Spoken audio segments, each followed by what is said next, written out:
wife and baby and toddler are asleep, I thought it would be fun for us to do a live stream for the Noel ComiX channel.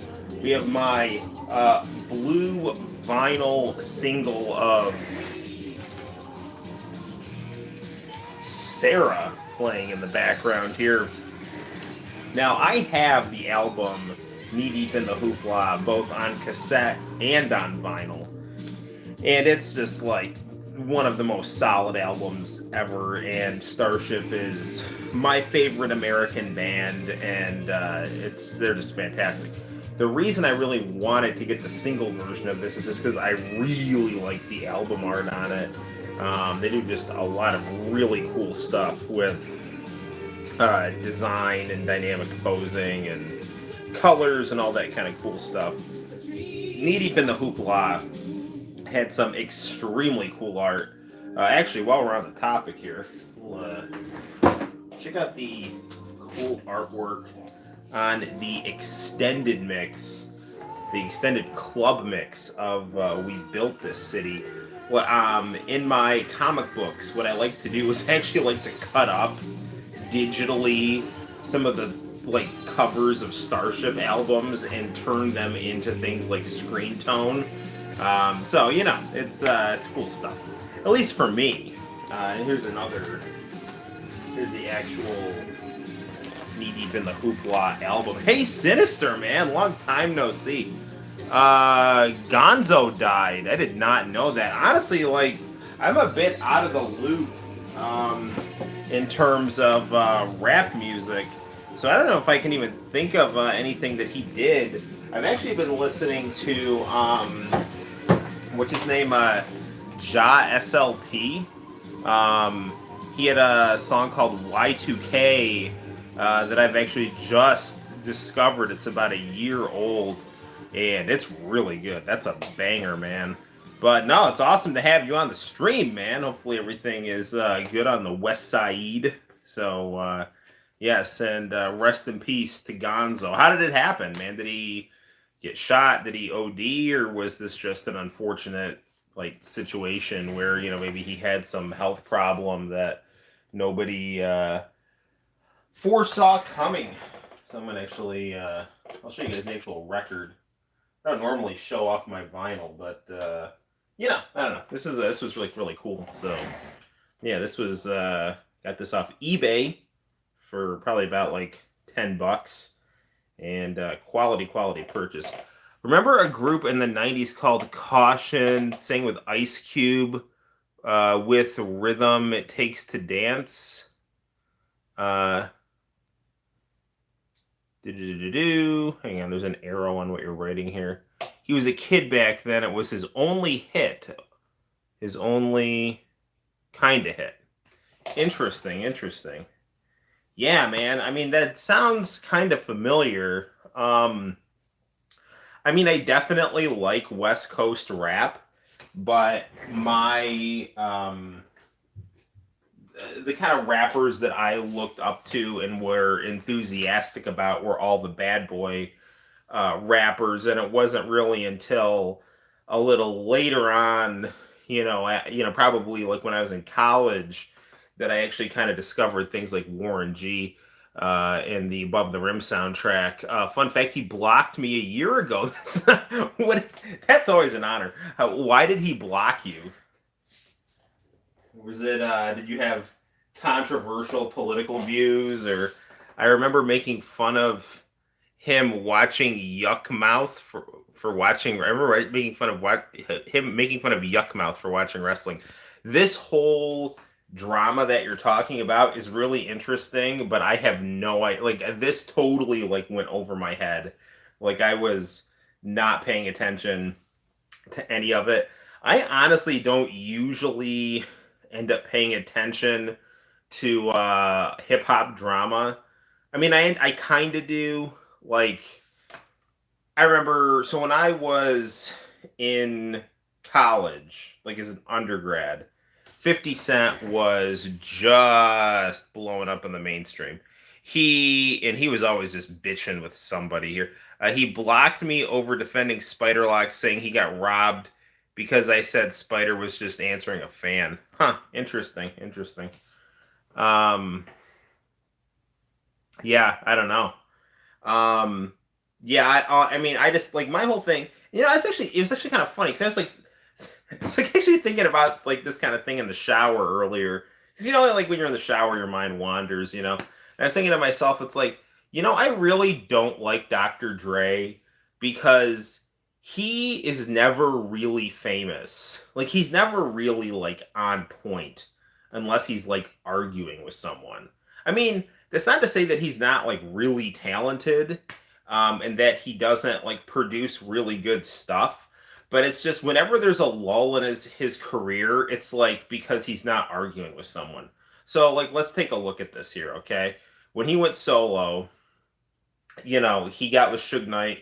Suge Knight was like bitching with Puff Daddy, like they were, it was going back and forth. Actually, it was more, in my opinion, it was like more one sided from Suge. And Dre was, like dissing Easy E, and like Tupac was dissing Biggie and all that stuff. Then, all the Biggie and Tupac died, the dust settled. Dr. Dre wasn't doing anything. Then Eminem came along. Eminem starts going after everyone. Then 50 Cent comes along. 50 Cent starts going after everyone. And Dr. Dre's the one like producing all of their stuff.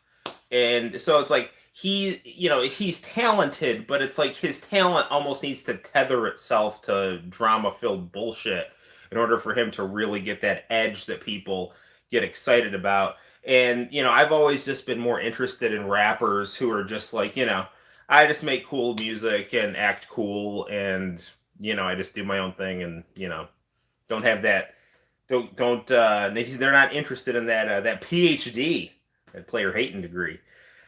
All right.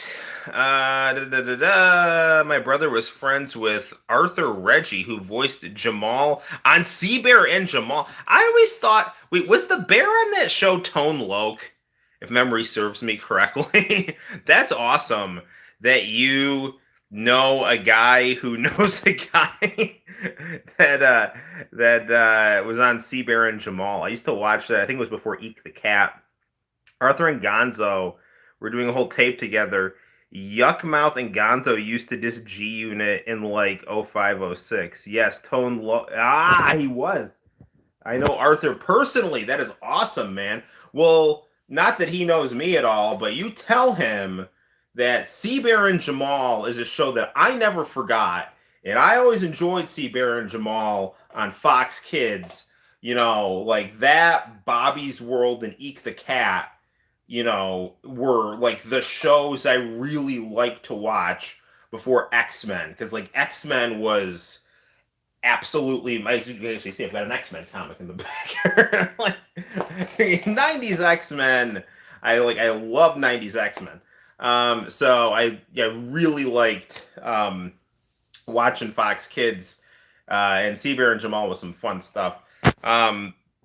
So yeah, so they were dissing 50 Cent. Arthur's favorite hero is, I'm guessing that's Wolverine. Yes, yeah. I love Wolverine. Arthur has been shot. That Crip lifestyle don't pay off. You got that right. Yeah, man. It's like I like, again, for me, just as a Italian guy in upstate New York. I mean, there's poverty and drugs where I live, but if you don't look for it, it doesn't look for you.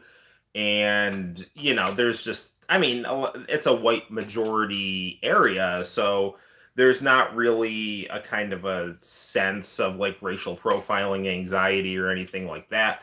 But yeah, just don't, I don't know, I I'm a teacher, and I see people making stupid decisions, and if you're looking to better yourself, in my opinion, the worst thing you can do is get yourself in a situation where you're doing things that are, I guess, on par with things that are hurting you, or are associated with things that are hurting you, or lead you into a situation where you lose moral high ground. And I know it's like easier said than done, but just making like crappy decisions that are self-destructive is not good. I'm not on talking terms with him ever again. I mean, that's always sad when that happens.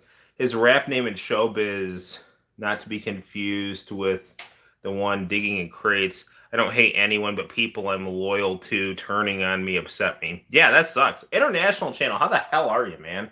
Welcome. Me and Mr. Sinistar are just chatting about friendships, East and West Coast rap, life choices. Sea Bear and Jamal, the 90s cartoon that Tone Loc voiced the teddy bear on. Good stuff. Good stuff. And some 90s X-Men, too. So, definitely, if you decide to catch the first 10 minutes of the stream, you can tune into that conversation with me and Mr. Sinister.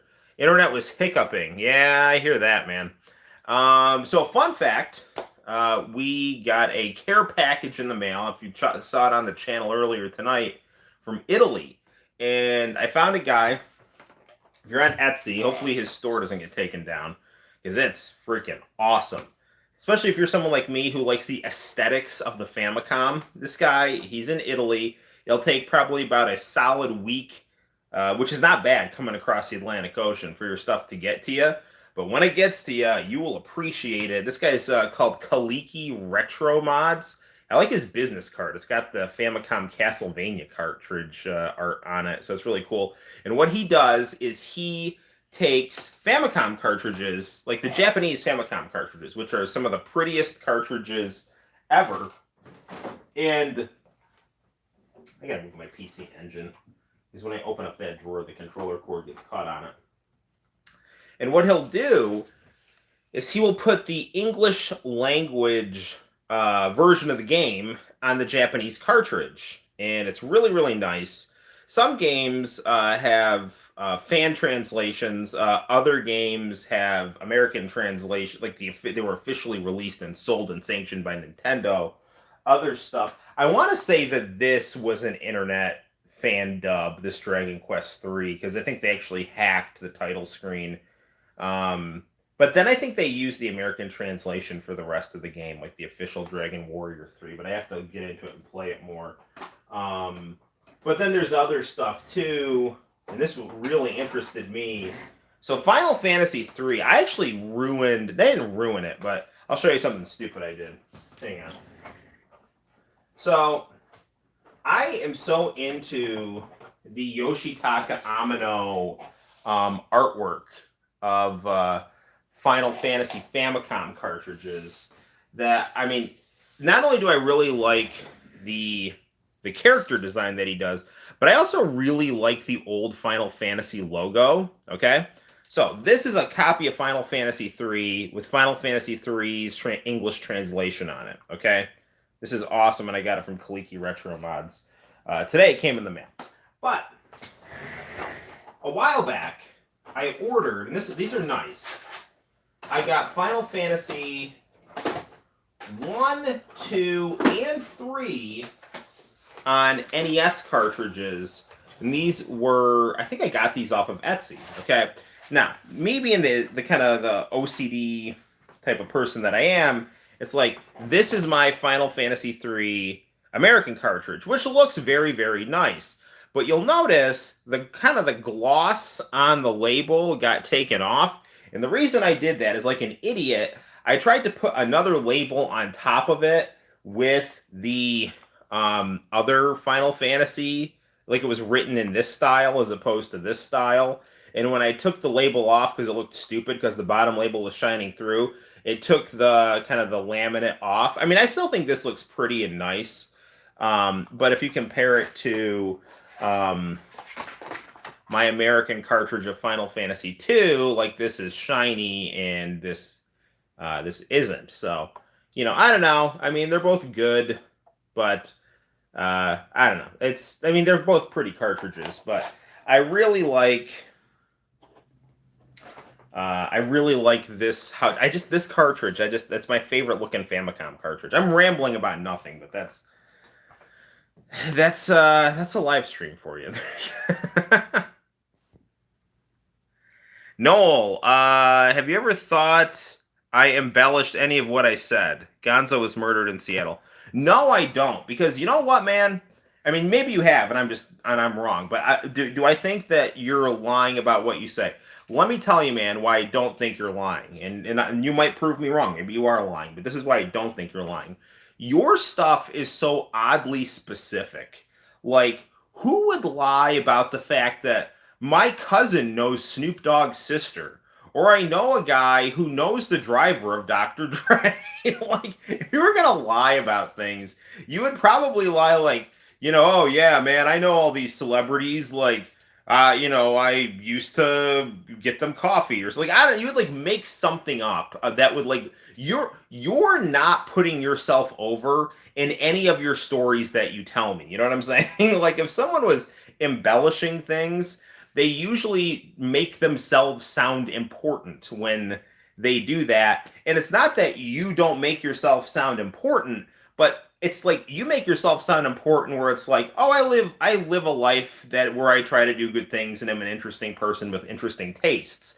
It's not that I'm famous because I roll with celebrities. Like, that's not what you say. You just say that I live in a part of the world where a lot of famous rappers tend to have family and hang out, and I kind of associate with the mild periphery of that, or my friends associate with the periphery of that. So I don't personally. I mean, if you are making stuff up, you're really good at kind of balance, kind of good at underselling it so that you don't raise any red flags. So, but if you are lying, I'll just grab some. I'll make a tinfoil hat in the kitchen, and then we can still talk and be friends because it's good stuff.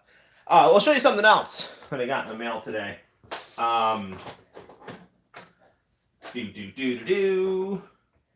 This is one of my favorite. This is probably my favorite Famicom RPG, next to Metal Slate or Glory. It is Dragon Quest 4, and I love the Toriyama artwork on this. I beat this game when I was in college, actually on PlayStation. And you might say, how did I play this on PlayStation? Because my friend burned a disc for me with the emulator. It might be NES, and then put like Dragon Quest 4 on it, or Dragon Warrior 4 on it, and I beat it, and it was fantastic. Other good cartridges of the Famicom variety that came in the mail for me today. Final Fantasy II. This game I actually got for free when I was ordering from this guy because we were chatting about Italian soccer, because I'm Italian, and we were talking about how Italy won the Euro Cup. And he's like, you know what, man? You've ordered a few things from me, so rather than charge you extra on the shipping, I'm just going to throw in a complimentary copy of Final Fantasy II. And you know what else he did for me, which was awesome? This was completely out of nowhere. He threw in a copy of The Goonies on Famicom. So I didn't ask for this, but just in the package I got, it's like, is this The Goonies? And yeah, it's The Goonies. So yeah, good stuff. Cool. Splatterhouse. This is, I've had this game for a bit, so yeah, I love Famicom cartridges. So I got a bunch of really nice RPGs that I can, and I'm gonna order more from him. I just gotta make sure that my summer expenses are all, my actual economic responsibilities are taken care of before I can order more video games. But such is the life of a stylish, nerdy game collector. All right, what else we got? The beauty of quality business. Yes. Right on. It's kind of back to Sinister's point. I had a friend in elementary school who always like embellished, and the way that like he would embellish would be like he insisted that. Did you ever watch that Wang video on YouTube about the classic gaming rig? Like there was like a contest for this classic gaming rig. It was like you had to do like a crossword puzzle or something. And it's like one of Wang's better videos where he's not talking about like, I don't know, like genital mutilation or something like that, which is a topic he likes to talk about. And anyway, so actually his video of Silent Hill about that is hilarious and you should watch it. But some of his other stuff is like I can't deal with it. But Wang is hilarious. Anyway, So like they did that. He did that video about the ultimate gaming rig. My friend in elementary school insisted he had like every video game system known to man in his treehouse. And then when you asked to see it or asked to bring, can you bring any of this in, or can I see it, or can I come over? He's like, well, the treehouse was struck by lightning. And then he would like say that his dad like went to the bathroom on all of the game consoles. So yeah, my dad had diarrhea all over him, and I was just like, what? So yeah, that's some quality embellishing, you know. So anyway, what are we gonna play? I don't know. We've got some Golden Wind in the background right here. It's funny, we got a bunch of video games from Italy today, and then we have the JoJo's Bizarre Adventure that takes place in Italy also playing today. Other good YouTube viewing, that you can check out. And I have to finish watching this guy Jillionaire, my favorite YouTuber, uploaded him reading a Mario manga. That's good watching. And I actually am working on doing a little bit of a review on Twinkle Nora Rock Me, Kenny Lauderdale's second most hated anime. So look forward to that. Actually, I taped a review for it last night, but then realized I was saying the mangaka's name wrong. So I just, I'm going to do the whole thing over again. All right, let's play some games. So, since I got so many new Famicom games, thinking we should play some of these new Famicom games. Also, another fun game I got.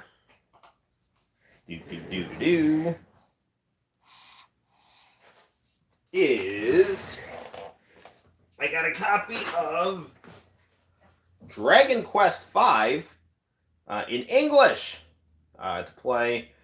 This is one of my all-time favorite RPGs as well. So this came out around the time that they did the Super Saiyan 2 stuff in Dragon Ball, where it was kind of like the two generations of heroes, the father and the son, and Goku dies and then Gohan picks up the mantle. This game, drawn by the same guy who draws Dragon Ball, has similar themes, and it's a very kind of exciting game. It's kind of a charming game. It's a well-written and well-drawn game. And it's kind of heartwarming and bittersweet all at the same time. But it's nothing like heavy or depressing. It's just really interesting and cool. It's Dragon Quest V. This is one of my all-time favorite RPGs, and I'm really happy that I finally got a hard copy of it. Because I beat this game on an emulator back when I was in college, and really liked it a lot. So, good stuff. Cool, man. And the other game I've always been wanting to get my hands on again is I wanted to get a hard copy, Dragon Quest III. So I just remember hearing, first of all, I love the cover art on this, but then the other stuff about Dragon Quest III that I always heard is that this game was so popular when it was released in Japan, it caused social problems. Like, people were skipping school and work to buy and play this game. So, this was the game that I always read that Japan literally had to make a rule. There had to be, a law or a precedent set that Dragon Quest games had to be released on the weekend because it was causing, social issues because so many people were buying the new Dragon Quests and playing them and skipping school and work. So, yeah. They've got their priorities set, that's why. Yes, that's true. Actually, why don't we play this? We're going to play the game that shut down Japan. Alright. It's it came out in 1988. And, my house is on fire. Well, hang on. I just got to level up a little bit more, and then I'll get the fire department over to help you out. We're going to play this on our twin Famicom, which I'll try to angle our selfie stick to go. There it is. Now, I've been playing. This is another cool thing. I started a new game on the Japanese cartridge of. Yeah, check that out. We got the Japanese cartridge of Biomonster, Jesus Tale of the Dreadful Biomonster. So now I have a Famicom cartridge of this to call my own. I have a blue NES cartridge that was custom made, and now I have the authentic Famicom cartridge and the English language translation of this game. Now, the only reason I'm not going to be playing this game right now is because I snapped a picture of the password of where I left off on my phone, and I'm obviously streaming on my phone, so we can't actually go back and look at the password. But if we really did want to play this, I could always start a new game. So I'm not very far into it. So cool. Actually, so let's get some Dragon Quest III going here. I've got some swivel chair. This is my American cartridge. This is a really nice cartridge as well. I like this cartridge. It looks nice. I like this guy is it Retro God? I don't like. Anyway, I get my cartridge. He's kind of expensive. His shipping's kind of expensive, but his work is really good. The only complaint I ever have with this guy is just sometimes his labels might pop up a little bit on the cartridge, but that doesn't always happen. And you can get pretty colored cartridges, and they play really well. And he ships fast. His shipping is a bit on the expensive side, but you get what you pay for, and it's good stuff. And he's a nice guy who's easy to talk to. If you have any issues, he's always very quick to answer you back. So you know, some of my repro stuff. Cool. So we'll get our camera set up like so. You can see my my figures up here. We have Shadowhawk, everyone's favorite HIV positive superhero. And I don't know, really, I think he was the Image superhero who got AIDS. I don't know. We had Gohan. International Channel actually gave me this Gohan. We got Mega Man.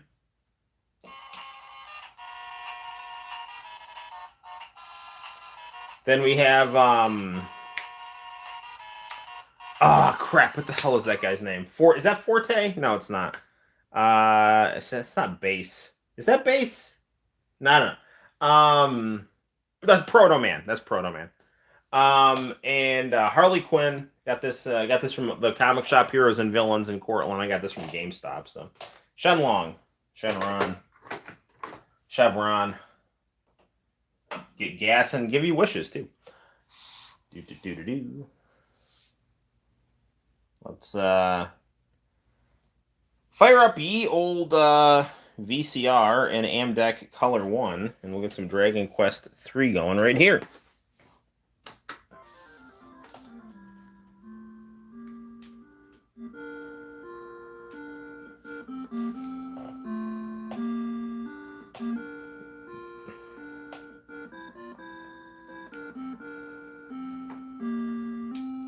Dragon Quest III, thus into legend. So this is interesting because it's got the like Japanese title on the American style screen.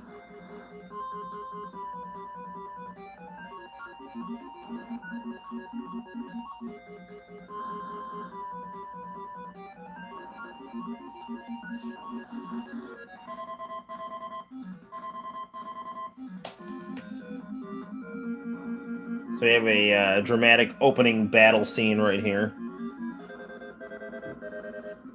gonna lower the contrast a little more. All right, we hacked off that dragon's wing.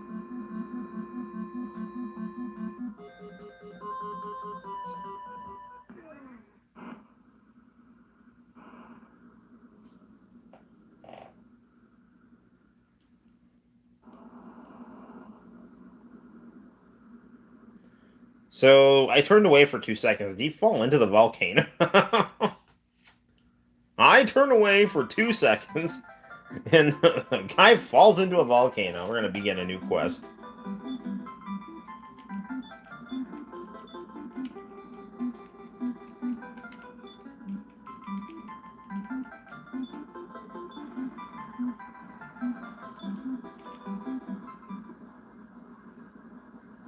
It was Noel's 16th birthday. Wake up, Noel.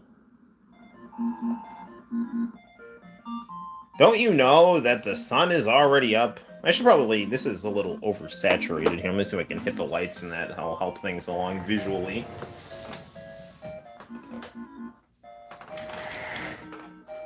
I don't know if that actually did anything. Hold on a sec here. See if I can move a couple things. Tighten up this screenshot here. There we go.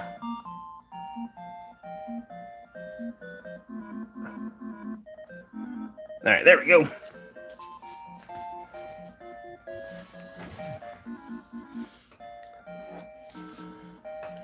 Alright, today happens to be a very important day. You'll be going to the castle for the first time. I raised you to be a brave young man in anticipation of... I read that too slow.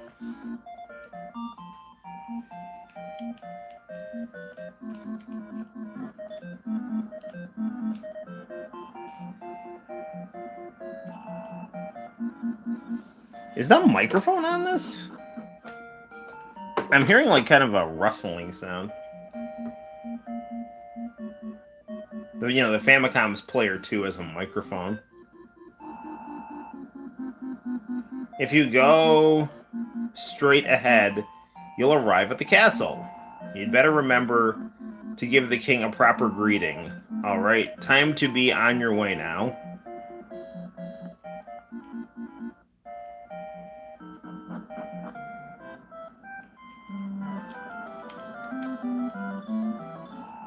Welcome to Castle Allahan. Sorry, welcome to Allahan Castle. Welcome to Allahan Castle.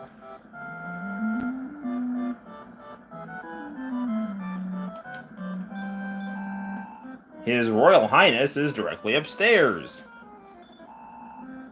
Come, the king has been waiting.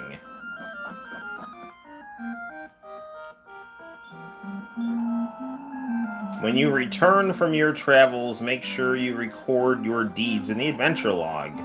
That way, your journey can be restored immediately, even after a long break. There's no one in that direction. This game always had, like, the... you know, like, I don't mind the interface of this game, but it really definitely was... more involved than I think it needed to be, but, you know, whatever. Brave hero, please bring peace into the world quickly. So, you know what's weird about this game? Is, like, I'm hearing weird rustling sounds when I'm talking to people. Like, you can't hear it. Make sure you equip your armor and weapons. Yeah, okay, he's just telling me some basic stuff. Hi, King. Greetings, Noel, brave son of Ortega. They say that in the heat of battle on the rim of a volcano, your father Ortega fell into the crater and was lost to us. Today, I have granted your wish to take the quest after your father on his quest. Our sworn enemy is the archfiend Baramos, but the people of this land do not yet even know his name. Nevertheless, the Archfiend will soon bring total destruction upon this world. You must defeat Baramos, but first, you should recruit some companions at the town bar. Take this gold now, and I'll also provide equipment to your companions when they join you. Noel received gold and secured equipment for his party. Farewell until we meet once more, Noel. Yeah, this is weird, man. There's like static-y sounds on this game. It's like there's like a constant rustle, like low-key in the background. It's not playing now.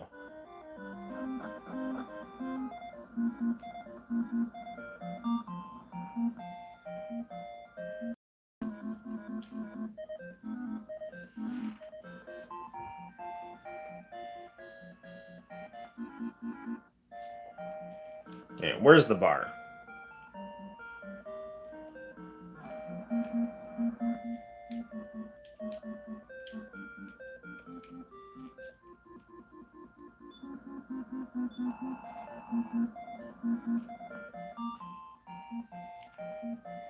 I wonder if the...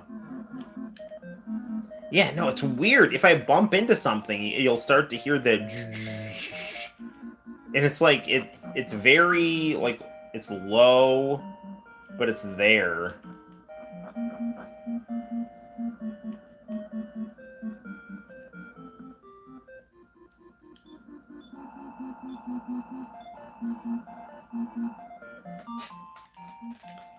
My son and I have been playing a lot of Mario at the Olympics.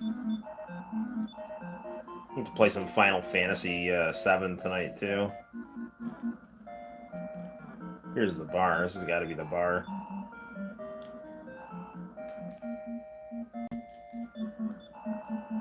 You're gathering a party. A warrior, a priest, and a wizard would be a good choice.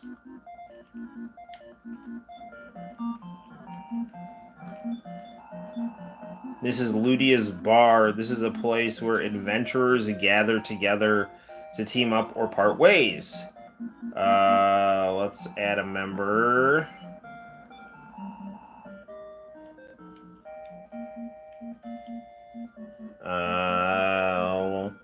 Let's go with Nikolai the Priest.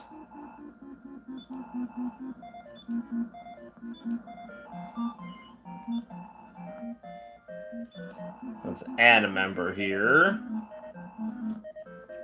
Let's go with Merlin the Wizard. Yeah, I've heard good things about him.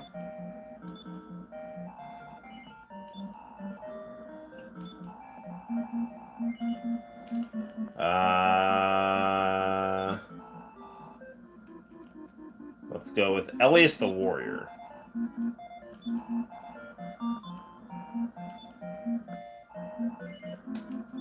And that'll do it. You know, it's interesting playing this game because I tend to, on my Switch, just kind of pick at the newer version of this game, which is the mobile version, which is actually really, really good.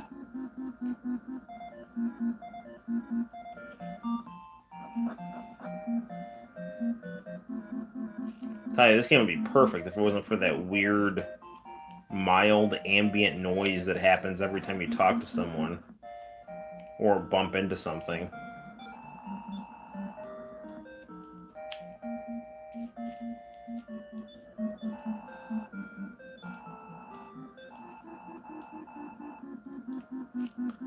We should probably go talk to the king again.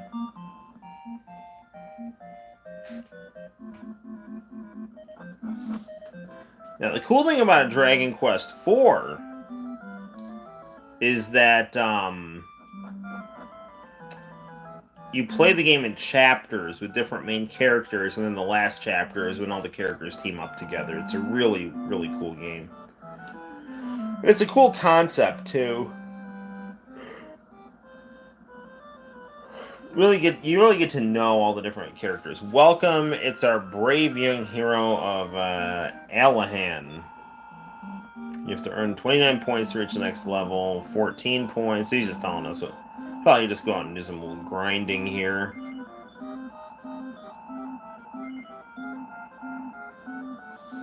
I don't see nothing wrong with a little bump and grind. I get a copyright strike for singing that. Not because R. Kelly is, after me, but just because it was that bad. I'm still annoyed I have one copyright strike on my channel for just uploading the opening to Lost Universe. Like, that is so stupid. Let's do a little leveling up here.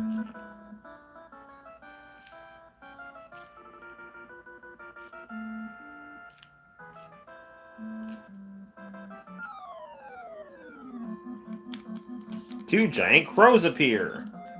And you can't see anything because there's a black background. 8 damage to the crow. 1 damage to Noel. 3 damage to the crow. Oh, he's dead. I was gonna try to zoom it in so you guys could see.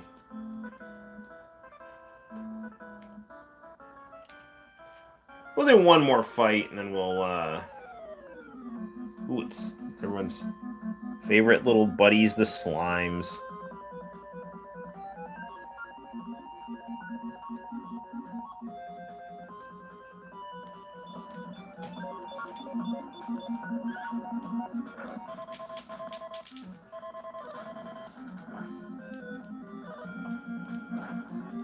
Man, I just wish that weird muffling sound wouldn't play here.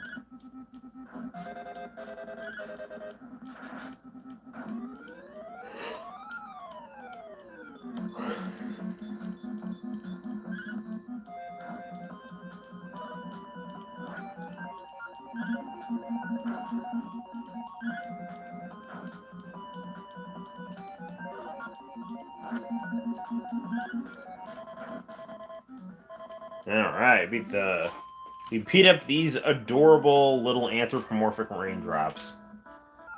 Wow, right away. These guys are, you guys can't see this. There's a freaking full house of monsters right here trying to come at me. Have at thee. Woo. Trying to, like, hang on. Let's if I can position our phone here. Nah, that's like way too much of an angle. Look, it's Blondie. Alright. Yeah. Alright. Alright, let's fight these guys.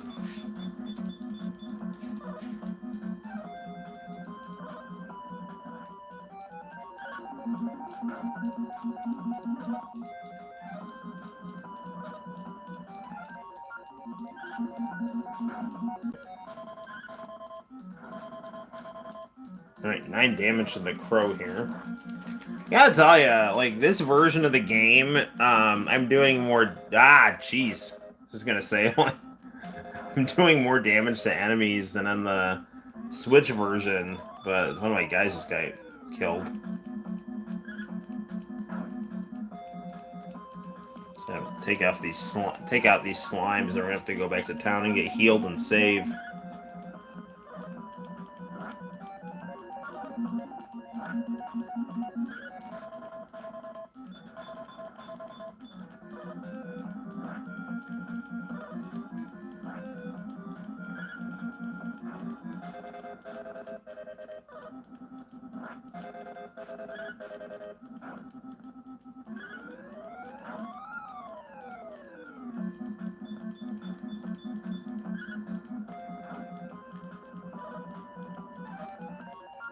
Come on.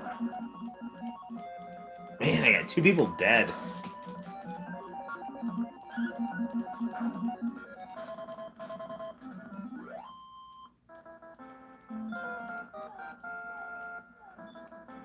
Well, we had some level ups here.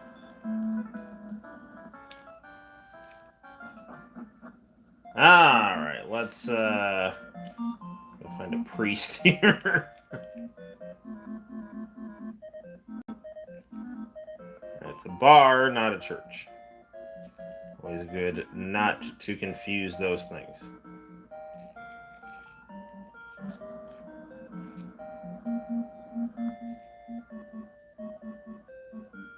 This is the castle here. Oh, there's a priest.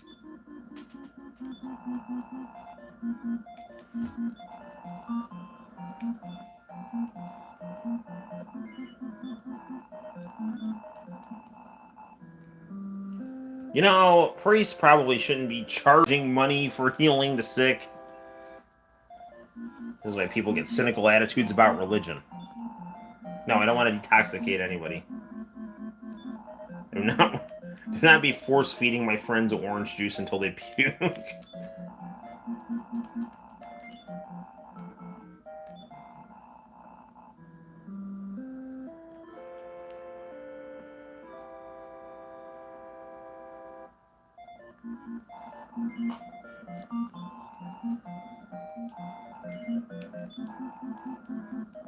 Alright, let's go talk to the king and save.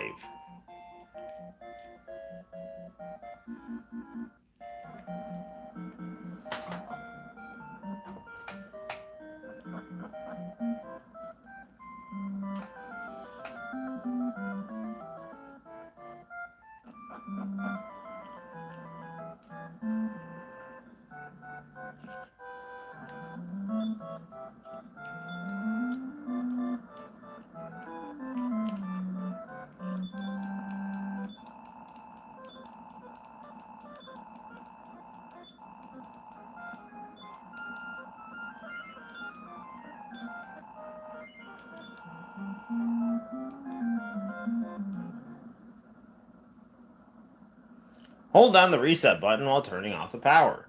If you shut off the power without holding the reset button, you may lose all that is recorded in your adventure log. Well, that's insane.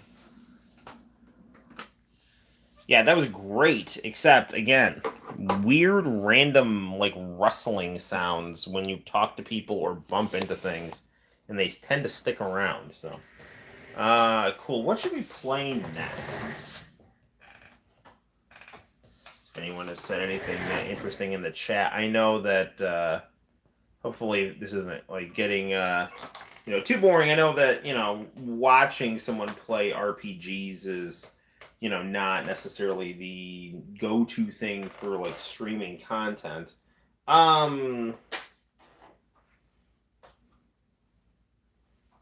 don't we check a little bit of the Gooneage out right here? Actually, yeah, no, let's do that. So maybe I want to pop in Dragon Quest IV, but the more I read, the sleepier I get. Actually, it would probably not be a bad idea for us to take a little field trip to the kitchen. Of course, we know that when I get sleepy, the best way to wake me up is to pop in some international channel tapes. So, that's some good stuff. I still have to review Final Fantasy X for the PlayStation 2 for reaching 1,000 subscribers. I haven't done that yet. That's what I was about to say. Okay, what do I do? Do I want to get some coffee? Do I have any... What do I have to eat? Santino's chicken nuggets from McDonald's. I'm not going to do that. It's going to be wrong. How many chicken nuggets does he have? 4 out of 6. Very good. Alright. Okay, well, that's a no-go. Maybe we have some... Do we have any coffee left right here? Let's see.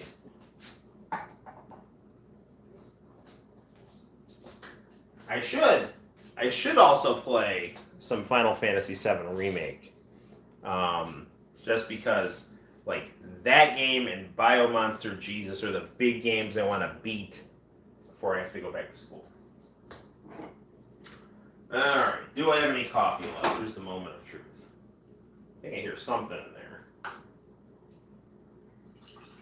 Yeah, there's some. Alright, good deal. Alright. See if any, I mean, you probably should watch some tapes, and then we can, like, kind of pivot back to some games. 12-14. I got my comic book in to the Kyoto International Manga Contest, and it was a toned, highlighted, and better scanned version of Blood of the Best, and I actually uploaded that version to the channel. So now it's like, now that I've got that out of the way, now I can actually try to knock out 1 or 2 RPGs. Like you guys, saw, I beat Metal Slayer Glory, which is a great game. My goal was over the summer to beat Metal Slayer Glory, Biomonster Jesus, and Final Fantasy VII Remake, and we've got one of those down. See if we have anything in the cupboard before we go and watch some international channel tapes. You know what else I had not... I didn't say it was a pleasure. It was not a pleasant experience. It was a pleasant video to watch, though. This girly YouTuber named Dan Fan read I Am Not Starfire. This comic about this kind of bloated gothic, not gothic, old, gothic, emo. This bloated goth, angry girl who's the daughter of the Teen Titan Starfire, and it was not good. It was just a lot of like shrill identity politics and just everything that's kind of wrong with the culture of American comic artists. I don't know. What is this? A cereal bar. Sweet and salty. All right, let's do that. Usually that'll kind of give you a little bit of a boost. All right, so where do we go? A little bit of a field trip. We'll grab some tape.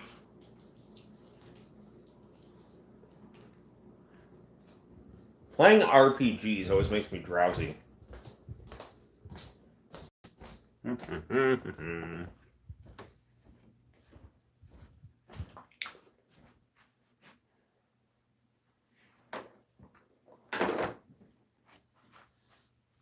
When you have kids, you'll find that they just throw everything on the floor. All right.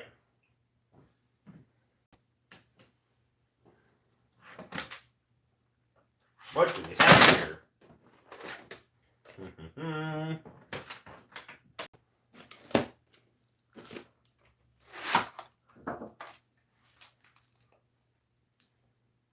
New Fuji drama. Hey, hey, hey. Dragon Ball GT. First Subatsu Ita machine gun. Missing Fushigi Yugi.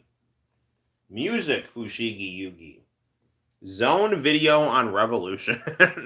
So,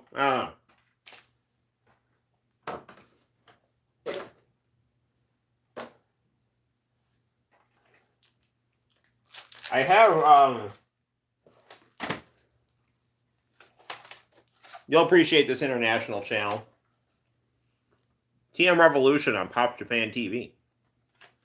But I'm not going to show that because I want to say I got in trouble one time for showing that. So now I want to say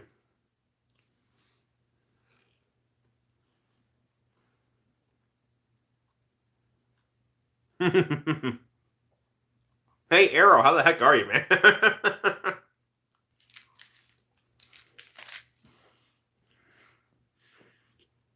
Gotta keep my eyes on the screen. Usually I can just have you in the background while I'm working, but I need to look at this. I was about to say.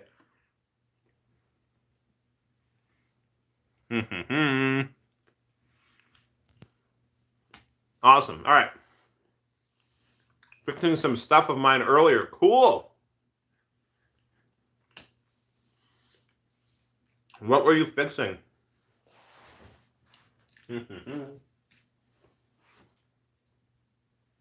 You guys might like this.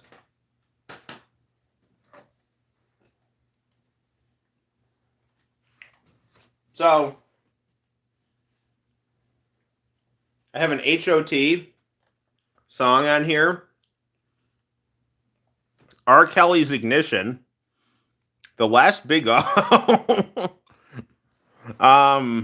HOT Castle. Christmas SM Town. Lost Universe. We can't show that. Last Fushigi Yugi! Exclamation point. Money in Tenchi Muyo Episode 3. Alright. There was a Sayuki anime. You know, the legend, the Journey West. And they have some Hidenori Tokuyama did a song called Still Time that I really like. It's one of the early Hey Hey Hey music champs I saw. And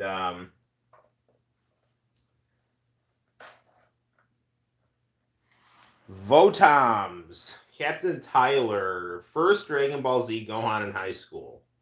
Judy and Mary, Puffy, Christmas Hey Hey Hey. That's worth looking at here too. All right. Well, thank Dragon Quest 3 for making me a little drowsy. And let's hope that we don't get in trouble for anything that's on these tapes. There we go.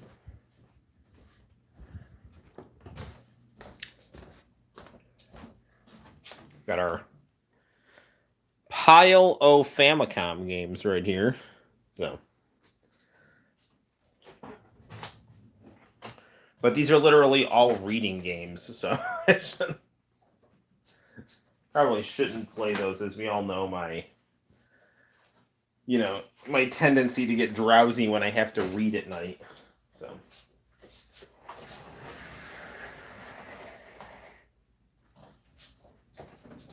I do want to play some Final Fantasy, but some Final Fantasy VII Remake, but honestly, I'm feeling like,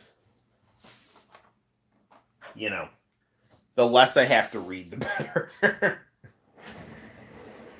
Or else I feel like I'm going to have to start doing a second. I mean, I might do another stream tomorrow night. I don't know.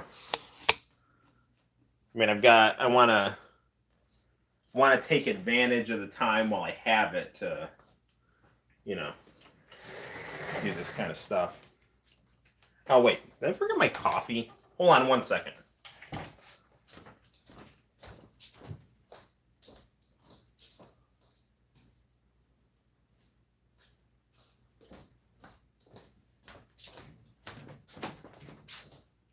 Cheers. Okay, let's get down to business. Watch some tapes. And pray to God I don't get any strikes. There's some Hunter on right here. Through Pluto TV.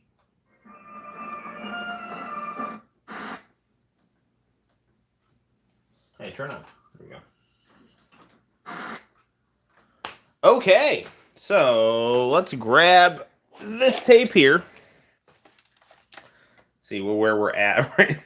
I bet you any amount of money this is going to start playing R. Kelly's Ignition when I put this in. Really got to get myself a CRT to play older consoles on. Yeah, man, it's good. I am definitely. What are you looking to get? They just don't look good on HD TV. I mean, yeah, it depends on your connection. Like, if you get an HDMI to SCART, a SCART to HDMI converter, that will go a long way to making your stuff look good on a modern TV. So that's a good solution if you don't want to get a new TV. But if you are going for like an authentic experience, a CRT, you have stuff on composite. Yeah, no, I hear you, man.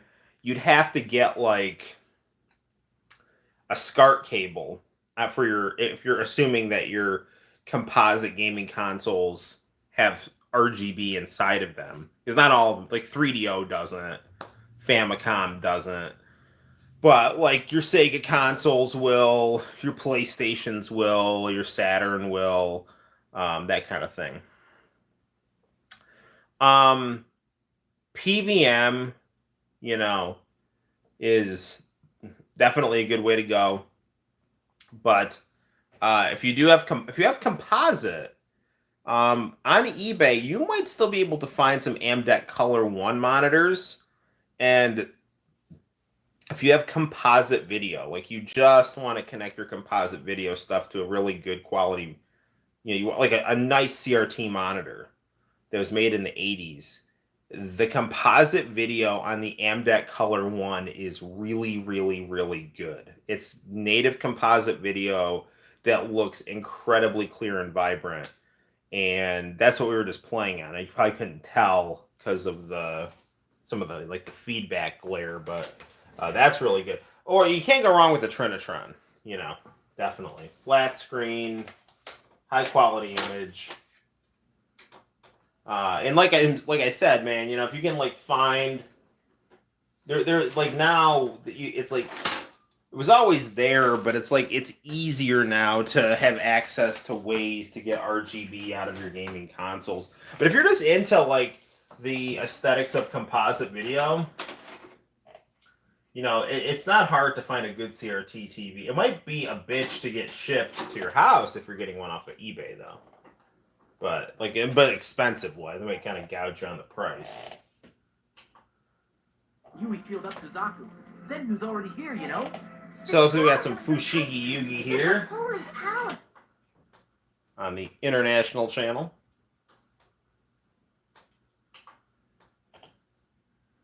Credit card and other debt.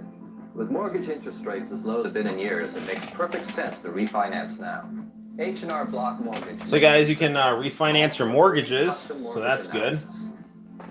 Custom mortgage analysis. Oh, you know what else you guys might be interested in doing on this stream? I have a bunch of Saved by the Bell, the college years trading cards. If you're interested in looking at those, we can pull those. Call 800-621-8867 for your free no-obligation custom analysis and regain control over debt. It's one simple phone call. I was moving some stuff around today earlier, and I saw those. I'm like, oh yeah, that's good stuff. The Saved by the Bell guys were like less assholes when they were in college. I didn't like Saved by the Bell when they were like upperclassmen in high school. They were jerks and they were lame. Music, anime, or martial arts programs airing on Asia Street. And don't miss our award-winning films during the International Film Festival. For world products, shop International Channel. Yeah, your tapes will definitely look better on a CRT TV. The other thing about VCRs is VCRs don't have output that's not like compositorized video. International Channel. Tune in for check out the latest hits from Japan. Up close and personal interviews with your favorite Crystal K. and rare live concert footage. Hot Japan TV, cutting edge music, only on Asia Street. Friday beginning at 10 p.m. Eastern, 7 p.m. Puffy. Only on One of you will break TM Revolution's heart. Nice bumper Fushigi Yugi. Like Tamahome's got kind of like a Super Saiyan-ish kind of transformation here. Alright, let's I don't wanna. It's cool, he's got like the blue Super Saiyan hair here. Now Fushigi Yugi, they show this sometimes on Pluto TV. But they tend to not so much show the TV show as much as the OVAs. And the TV show of this is really good. And the manga is also really good. If you want to see some really good-looking shoujo action anime, yeah, Fushigi Yugi, that's can't go wrong with that. All right. Let's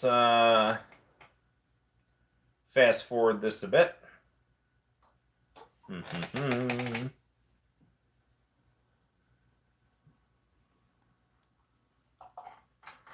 So it looks like the good guys won here, and all dead friends from the book that Miyako was reading. I don't think that's something I should ask Suzaku to do. The real prize was the friends we made along the way. Just what I was capable of doing. Hoto Hori was really cool. Of myself as being helpless and insignificant, just swept along.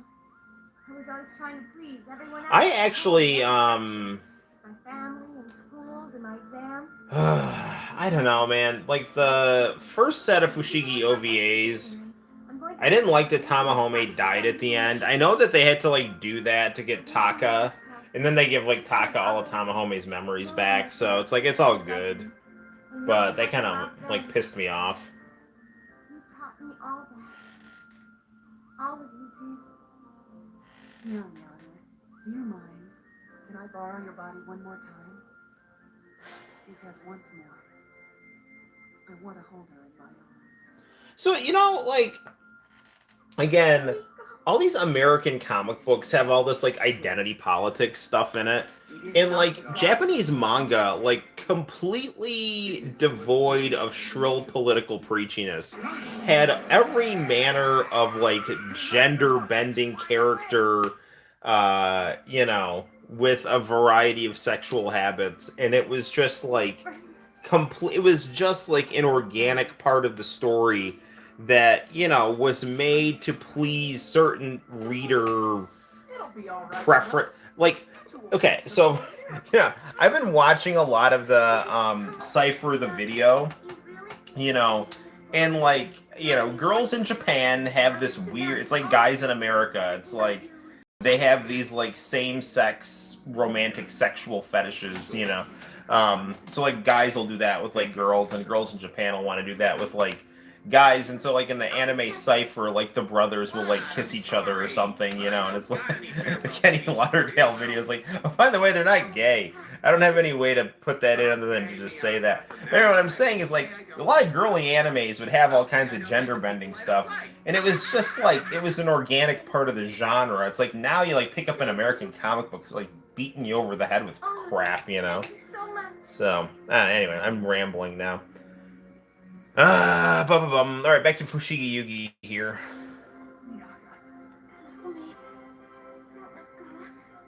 I'm back. Hey, Sinister, how the heck are you, man? Sinister, watching some international channel tapes because my phone died. That sucks, man, but I'm glad you're back. We were playing some Dragon Quest III, and as you know from my streams, I tend to get a little tired when I read. And my copy of Dragon Quest III, and apparently was getting a little, had some kind of rustling noises in the audio. I gotta look into that, but, ooh, credits. So I started to feel myself getting a little drowsy, and as we know, whenever I start to feel drowsy, all we got to do to perk me up is start playing some international channel tapes.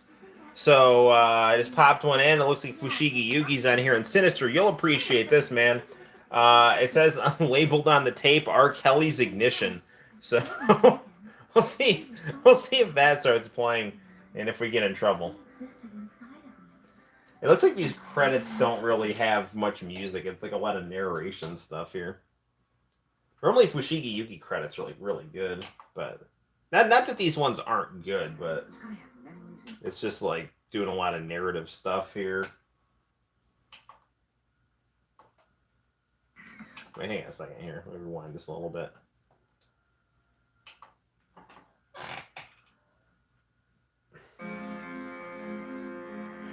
Wait, did that have music? Hang on, I'm sorry, guys.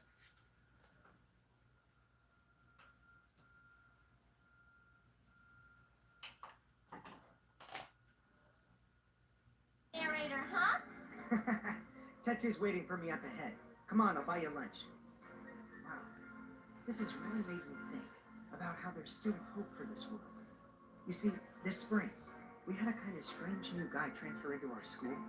The really interesting thing is, this guy had memories and dreams of a past life ever since he was a little kid. In this past life, he was charged by destiny to protect a young girl, a priestess. He says he was one of 7 people charged to protect her, but he alone made a promise to her before they were separated. That no matter what, no matter how far he had to travel, and even if it took thousands and thousands of years to... Tamahome looking dapper with those shades and ascot right there. At last.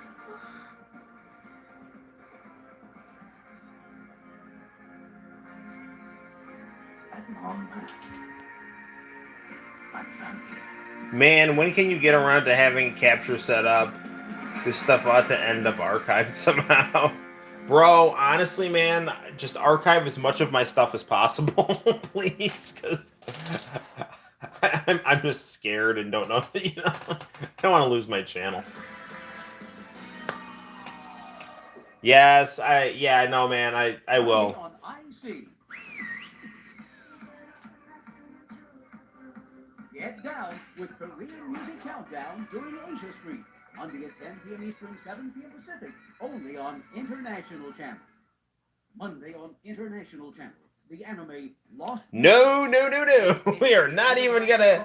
We're not even gonna see Lost Universe because this is the bullshit that got me the strike. If you ever upload more tapes themselves, I'll be sure to archive the thing. Yes.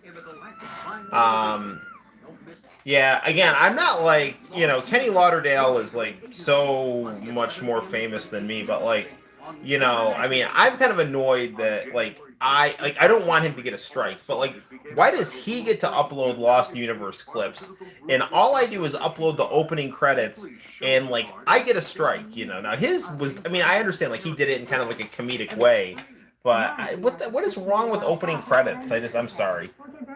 But either way, I need to get some discount prescription prices right here. 20, 30, up to 50%. The United States Pharmaceutical Group's discount prescription card is free. I mean, sure, you might not need, you know, your United States Pharmaceutical Group discount plan card now, but who knows what tomorrow will bring. Perfect for seniors and anyone without prescription insurance. You can get great savings on all your prescriptions, including glucophage, glipizide, and Avandia. Call now. And don't forget, the discount prescription card is free. Call now 1-800-353-6430.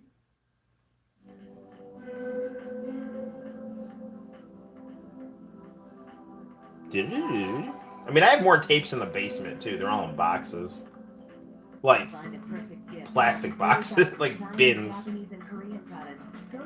YesAsia.com. Yeah, I actually got some stuff from them. Ah, Chinese news. It's CCTV4.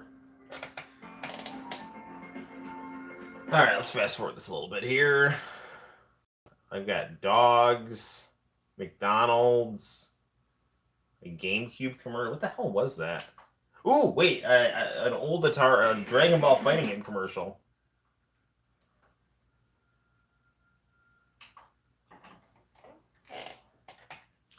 Hey, Hemi? Timmy! That's my boy. The all-new Dodge Durango. Big size, smooth ride, heavy power. Starting under 26.6. Majin Buu, Super Buu, Kid Buu.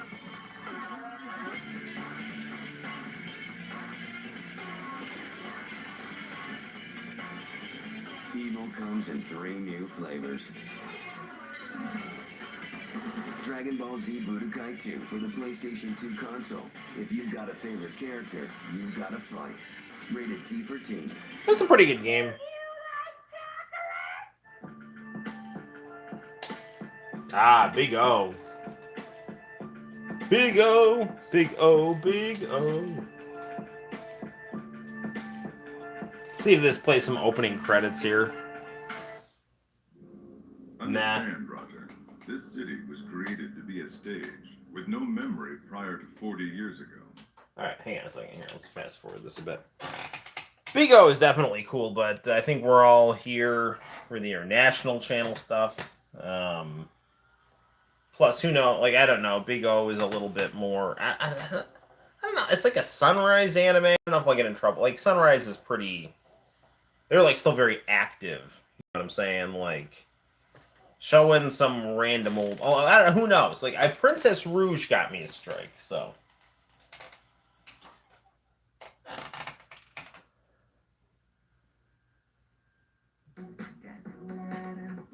Ah, it's SM Town right here. Winter Vacation. See, I rolled with K-pop before K-pop was cool. You can see this 2002. I was a senior in high school for this.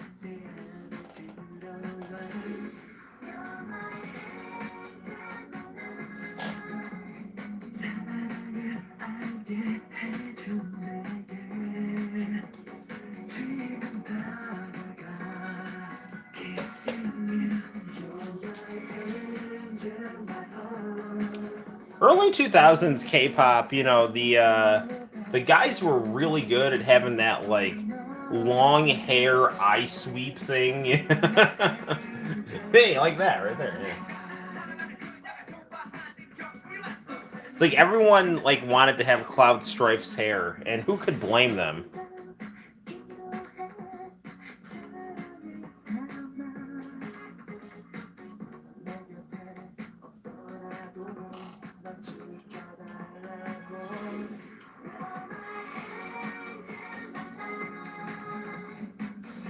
This would definitely be a good video to upload on the channel.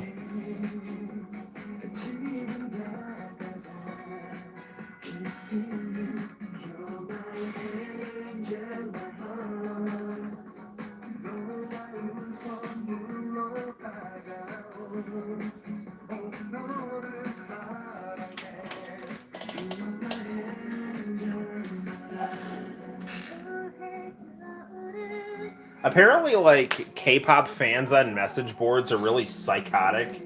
Like, I don't know if they're like American fans or Korean fans, but apparently, like, their fan bases are like brutally insane. I have no idea though. I mean, this is the kind of K-pop I like. You know, my like international channel, Japanese aesthetic type stuff. So, and I always like K-pop too, just because it was basically like J-pop in Korean, but with its own kind of unique flair.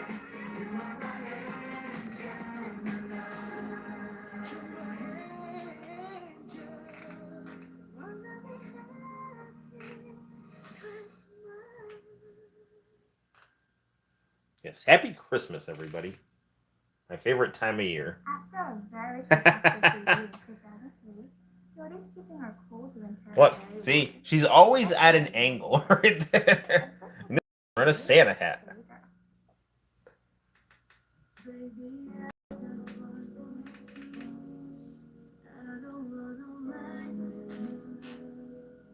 Hyori, hey girl. This is a good revolution.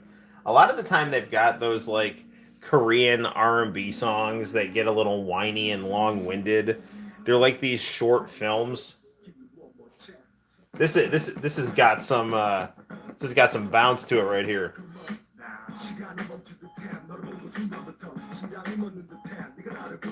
This guy's about that life right here. His love of bodybuilding, steroids, and twerking Korean girls makes him a dangerous foe. See, Sinister, this is what I was talking about, man. This guy doesn't need to diss anybody. Just the laws of gravitation draw everyone to his coolness. Especially that chick in the plaid skirt right there.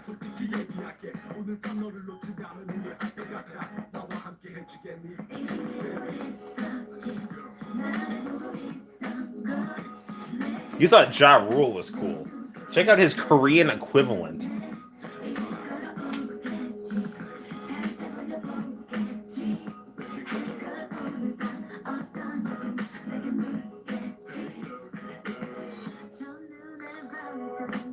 No, seriously, this is some good stuff right here.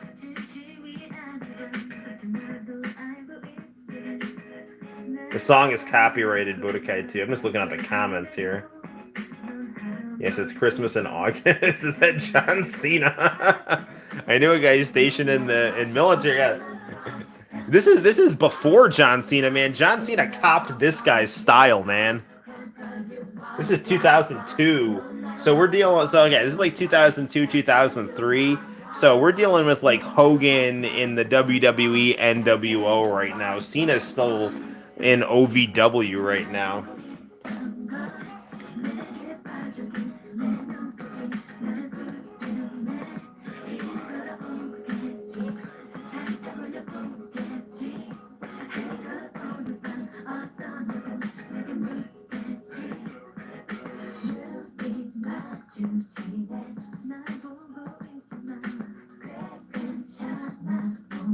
I was really hoping John Cena would show up in AEW, because he dropped a bunch of weight. He started, doing movies. He got a show on TBS. He was following kind of the same pattern that Hogan was following when he went to WCW. So, but Daniel Bryan's coming to AEW. It looks like, and looks like CM Punk might also be coming. So that's good. This is like urban '90s sitcom theme music. You got that right, and that shit was awesome, man. Like, I mean, come on. Like, do you know, like, what is, like, unironically in my... Well, I don't do anything ironically. Like, I just like over-the-top cool stuff. The theme song to Martin, like, the first one, that is, like, legitimately in my shuffle on my iMac of just music that I like and listen to.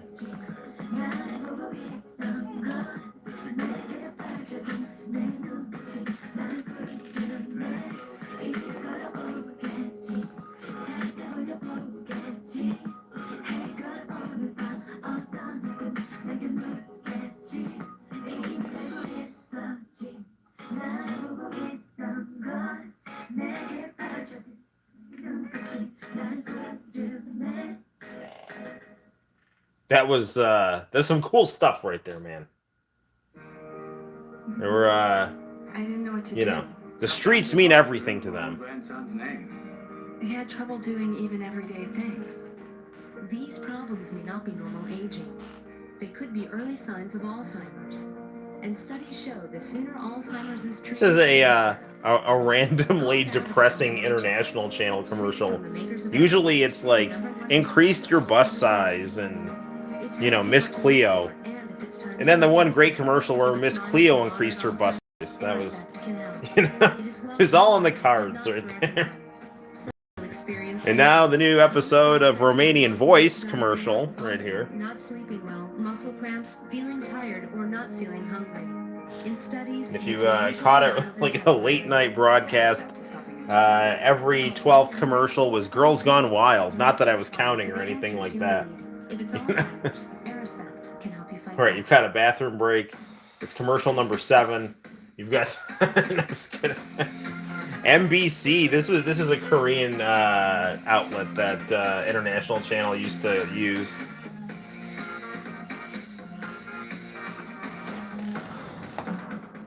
Back this up a little bit here.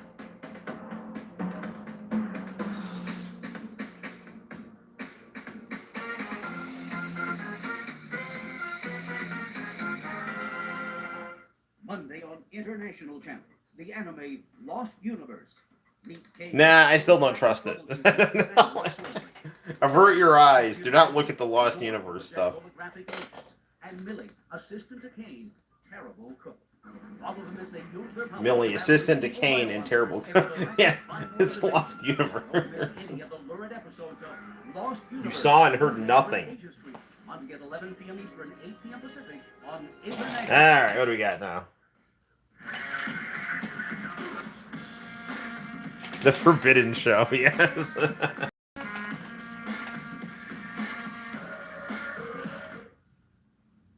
Ooh, this is HOT right here.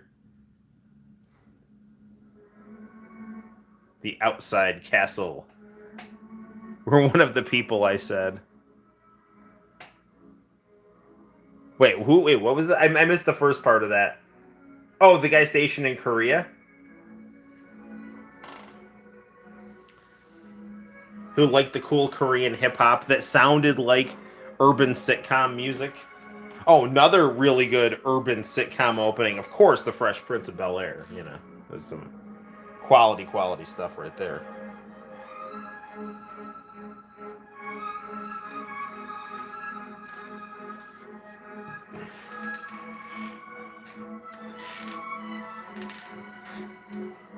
Yeah, late 90s, early 2000s Korean kind of hip-hop style, some good stuff. I'm a Neo, I don't need no pill, because the real red and blue pills are both placebo. I feel like people don't get... You know, they do, man, it's ridiculous, man. It's like, there's just too much... There's just too much either-or bullshit and political discourse, you know? And everyone knows it, but, like, people just are kind of stuck. You know, as you can either have, you know, Democrats with, like, no values and they're just agenda-driven, and then you have Republicans who just pay lip service to values but are obsessed with money, you know, and are just completely short-sighted in terms of their pursuit of profit. And you just kind of got to pick, like, you know, who's more palatable for you, the insufferable elitists who represent cultural decay, or the Republicans who are just, you know, greedy, short-sighted, and pay lip service to the working class, you know?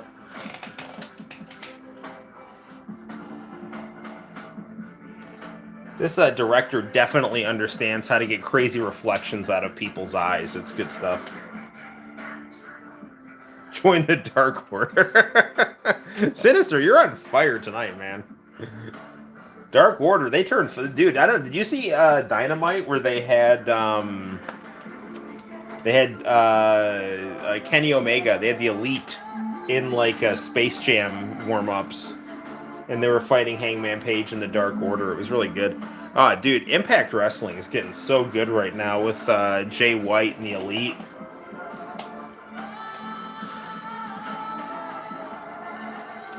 AEW is still my favorite wrestling to watch, but I'm actually, as of right now, I'm a little more excited about the Impact episodes. Even though Impact's brand has gotten so small, the episodes are really good. And if you watch it on Twitch, all they do is show like, old clips of the glory years too. So it's like they got a really good product right now, and then they're showing a lot of the good stuff. Hogan era Impact is like really underrated though.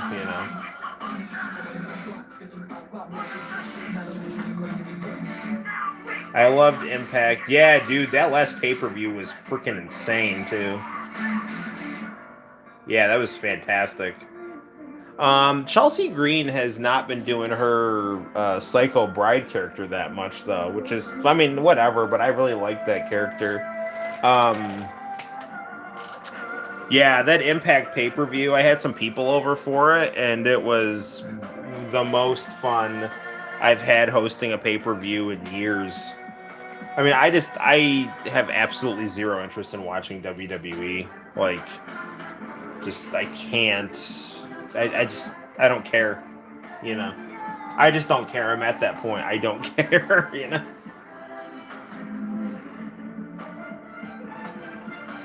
It's like I never had brand loyalty to them. Like, my brand loyalty shifted in 1994,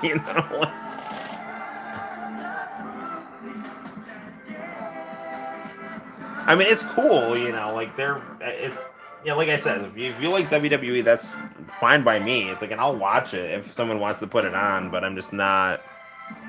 I have zero desire to watch it on my own.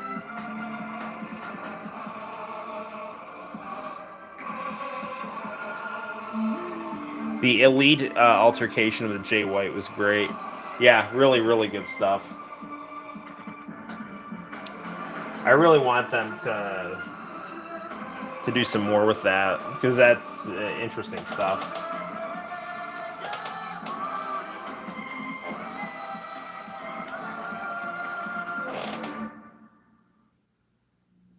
That was Outside Castle by HOT. Even though they broke a long time ago, I guess HOT is still popular because that music video was one of the most requested videos on Revolution. Next we have Viviana Casina's Moment. Hey, for you Gundam Seed fans. A Gundam Seed second ending theme song. So let's check out the video. Yes, it was nice seeing Haku. Hopefully I don't get in trouble for this. This is a really good Gundam Seed song. Yeah, it's awesome seeing Chavo and Ming back on TNT. Yeah, for sure. I wish rather than calling him, I mean, I'm sure he goes by King Haku in New Japan, but, he was Ming, when he was on Turner TV. Juventud Guerrera's coming back, too, so that's good. This is probably going to get me in trouble, because Japan doesn't really have any fair use, so... yes, Cody, fighting, so much a lot of old NW. That's all I do. I call him. Yeah, me too. Yes, Black attacking Cody was really good. I hope Cody loses. They need to give Cody a heel turn. Like, I like Cody, but him. He's so vain. It's it's like he comes out, it's like, celebrate and love me. And it's like, you need to make that a part of his character, intentionally rather than unintentionally. They need to do, an entrance of his where he, descends from the ceiling in a wedding dress or something. I want to see, an Arn Anderson on a pole match. I'm not joking. They need to do a storyline where his child is actually fathered by Shaquille O'Neal and not him.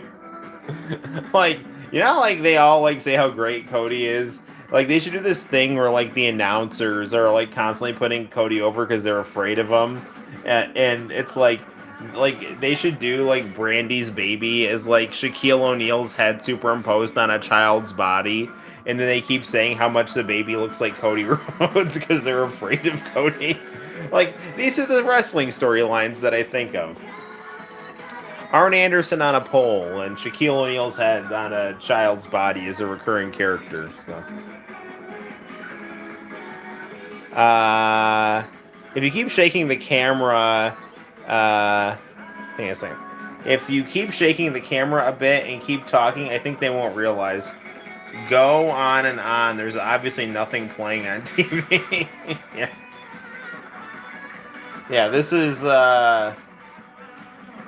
just some friendly Japanese people driving race cars and singing about robots. I mean, there's absolutely nothing copyrighted about this song. You know, this is yeah, good stuff.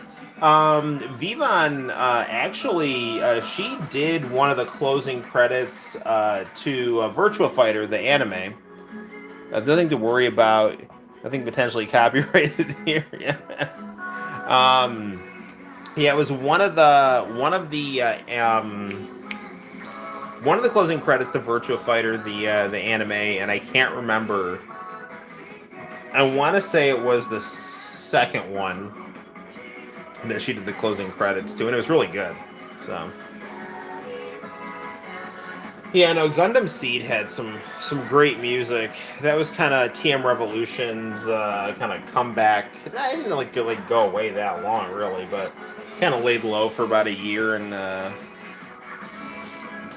then he had some nice music for Gundam Seed. But he was kind of having his estrangement from Daisuke Asakura through that period, which is a little weird. Like, he still, like, Daisuke Asakura still, like, produced all of his music, but they were never, like, seen together kind of thing.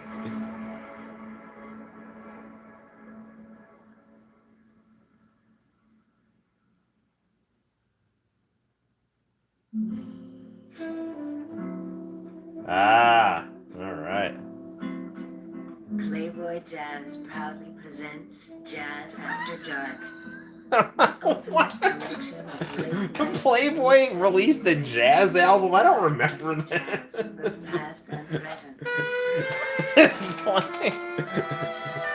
It's like, okay, imagine your favorite softcore Cinemax porn, just smooth jazz music.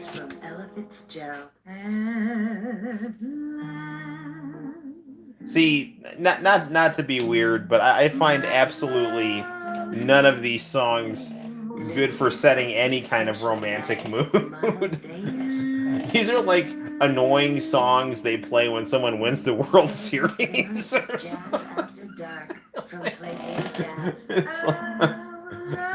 It's like, I mean, this makes me want to do. This makes me want to like run out and buy a bag of ice. Like, it's like the exact opposite of wanting to get intimate. Well, like, and the reason I want to go out and buy a bag of ice is because like I don't like this music so much. I want any excuse to get out of the house and get away from it. It's like, oh, by the way, I think we're out of ice. I'm going to go to the gas station. Like. This is the song your grandfather listened to when he ogled Susan B. Anthony. Yeah, remember the episode of Fresh Prince of Bel-Air where Hillary posed for Playboy? I do not remember that episode. But if anyone has those pictures, hit me in the DM. No, I'm just kidding. Yeah, Hillary was hilarious. I loved the Fresh Prince. All right, anyway, that was a thing. What courses could you take while working that may get you out of your dead-end job? Check out that sweet CRT monitor. That's what that gets me much more in the mood than like crackly like jazz music from the 1917s. So, like, like hey, wow, did you check out that CRT monitor? I wonder how much resolution that thing can hit, you know?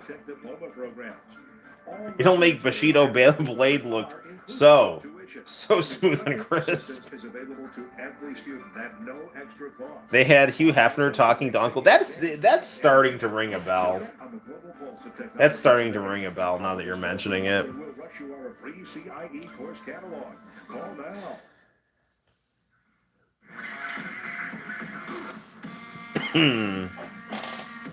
mean, we're having a lot of fun with this tape. I'm kind of tempted to pop in another tape, though, just to kind of mix it up. Honey, better known as Fly to the Sky, are back with their fourth album. They had big hits like Fly to the Sky, Real Love, and Promise. And congratulations, because they won their first award at Seoul Artist Music Award. That's a big award in Korea, so good job, you guys. Well, we have their latest music video.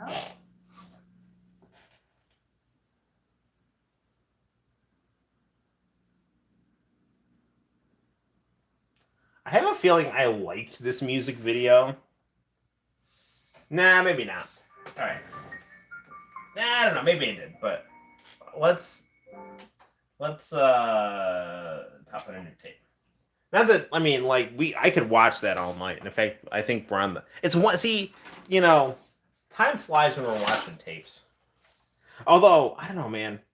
We'll try to find Ignition on this tape for Sinister.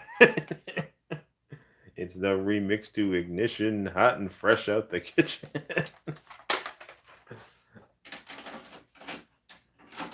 That song never gets old. That's like legitimately one of my all-time favorite songs. Lady Yui, take this gem. More Fushigi Yugi.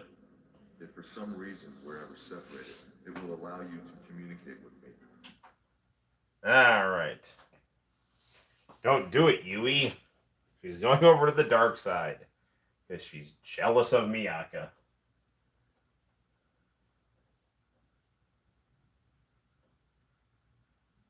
Do.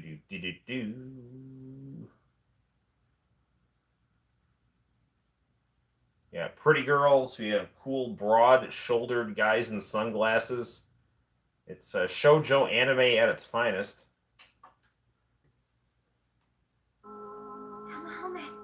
You mean you did it so we wouldn't be apart? I made you a promise, didn't I? That we would always be together? That I'd create a miracle to keep that promise? Oh, Tamahome, you did! You did create a miracle and kept your promise! I feel like I'm dreaming, but you're really here, aren't you? You are really here with me. I'm here with you, Miyaka. You're not dreaming. We're really here together. You know what Fushigi Yugi reminds me of? Recurring dreams that I had where I was a cast member in Cheers.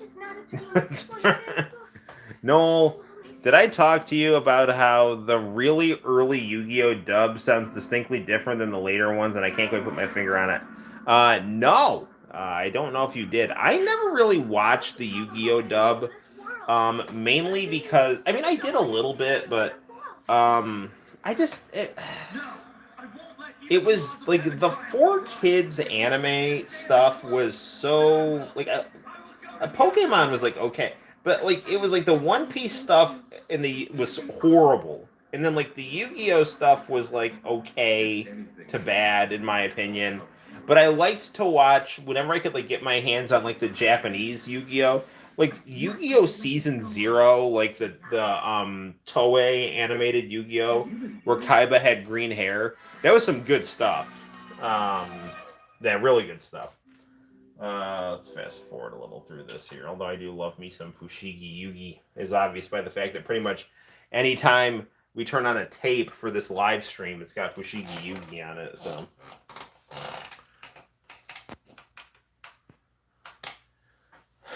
Yeah, I don't know.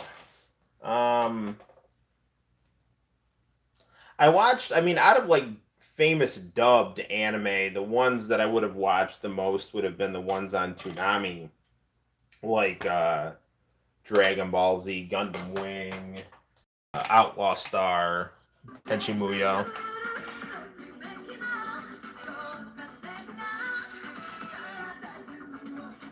I love Uetase's artwork in these credits, too.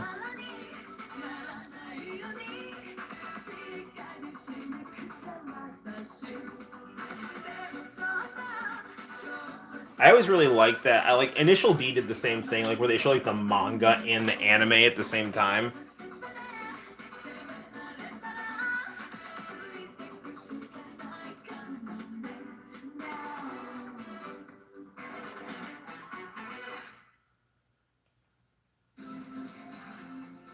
For what reason are you born? For what purpose do you live? Even as he is racked with torment, one last hope endures within Tamahome's heart. It is the Lady Nyaka.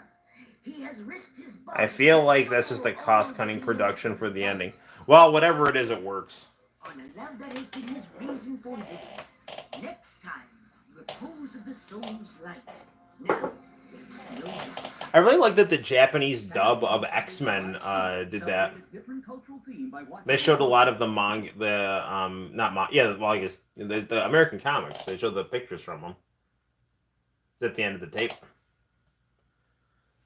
Well, why don't we stop and rewind and see what we can find? What would be a good thing to... Oh, I'll show you those funny Saved by the Bell cards I found. So in my kitchen, we have an island, as you can see right here.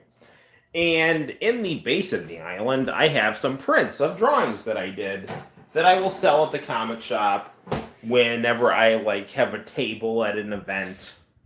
And underneath these prints, I'm actually thinking of fixing up the artwork on this old Video Rangers comic that I drew in 2014, and call it "Oh No Beta." Because remember that line from The Simpsons where Snake stole a VCR and he's like, "Oh no, Beta," because the bad guy in this is the Beta Max Ranger. And I don't know. It's just I like to just color and just to relax. Just if I have old art, Anyway. All right, so underneath these pictures, I have the Saved by the Bell, the college years trading cards right here. So good stuff, good stuff. We have Kelly Kapowski right here, good stuff. And then we have Slater's post-Jesse girlfriend, so that was good. And Kelly and Leslie right here, good stuff. And Slater right here, everyone's remember the episode of Saved by the Bell, the college years, where Slater became a militant Chicano activist. Yeah, that was a thing. Yeah, I liked the older football player guy. I thought he was cool. This is a cool one of Screech and the guys. That's a cool one. Here's a cool one of the girls. These are just generally cool things. So my friend from high school's husband gave me these for whatever reason. I guess she was like, "You need to get rid of these," and he's like, "Well, what can I do with them?" She's like, "I know someone who will want them." Yeah, look at that.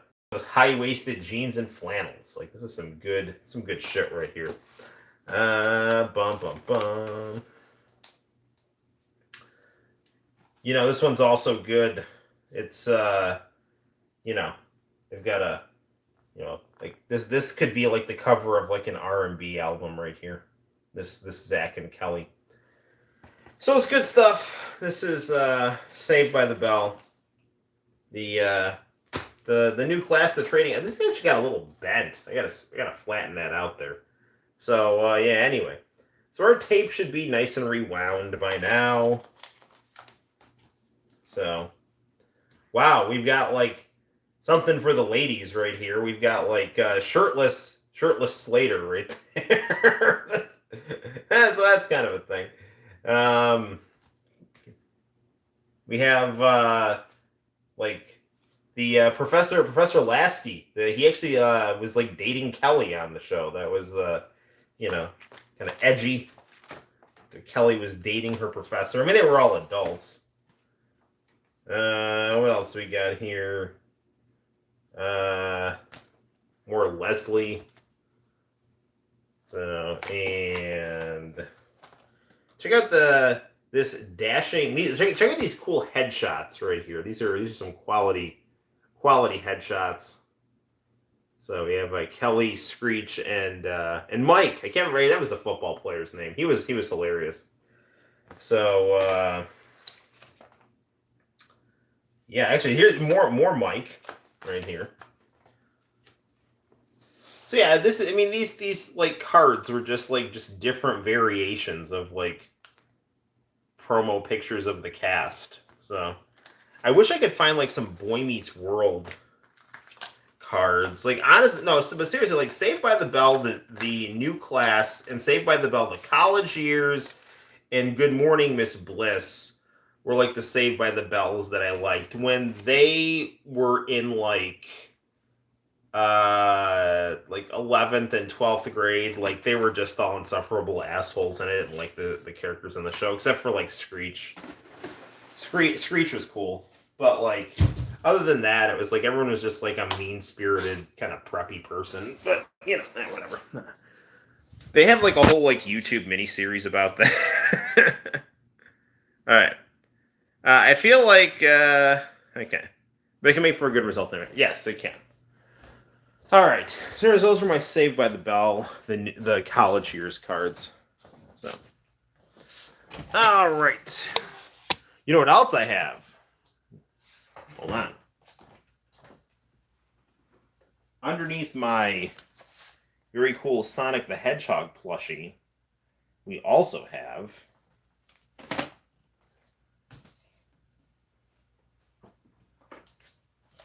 WCW trading cards right here. So we'll go back to the tape, but you might find these interesting. Oh, look, it's Missy Hyatt right here.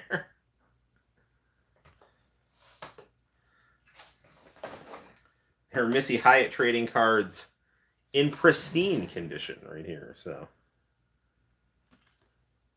yes. Cool. All right, what else we got here? Let's see what's on our tape.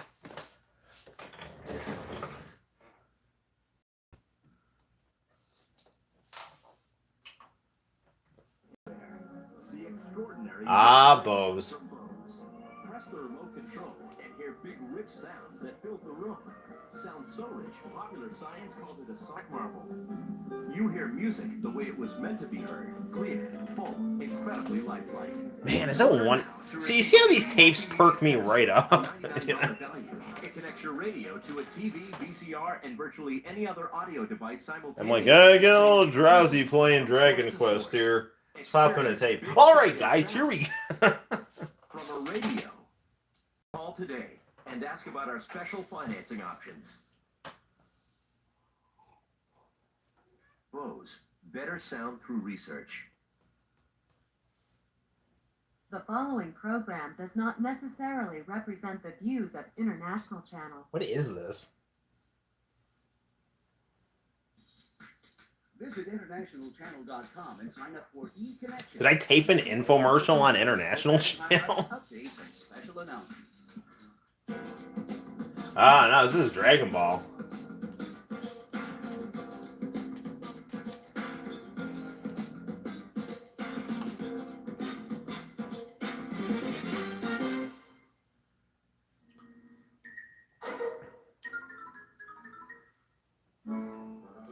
There's always the FCI Fuji TV openings.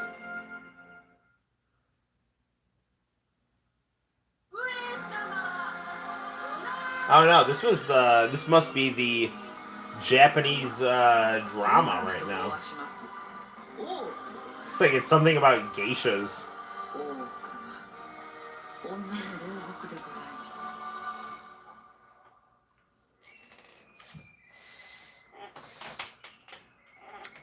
Interesting. 1856, so we're in the thick of the waning years of the Tokugawa, right there.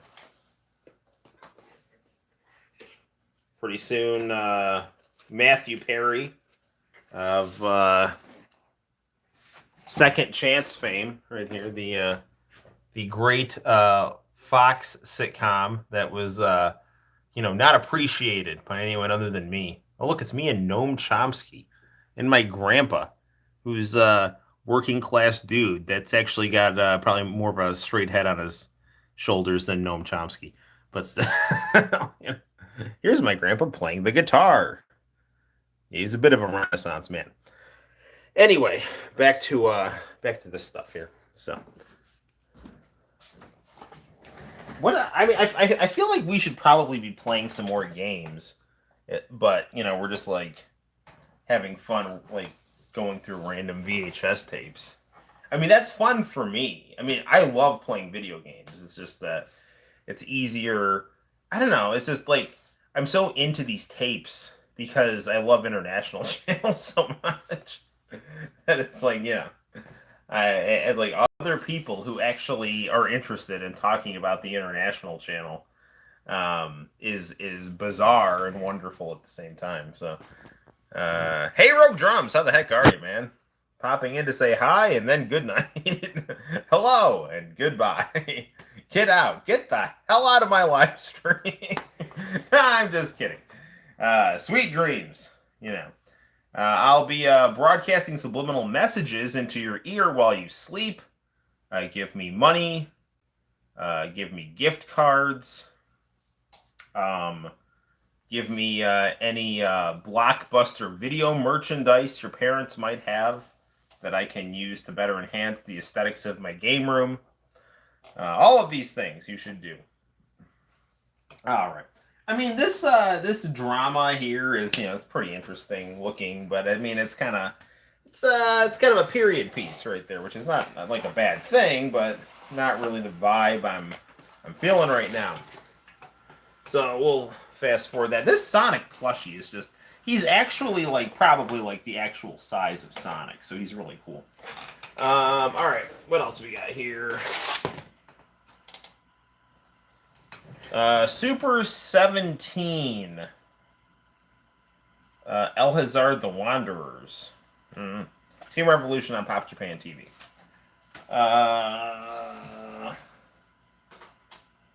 But I'm fast forwarding this tape too, so just seeing what's on it here.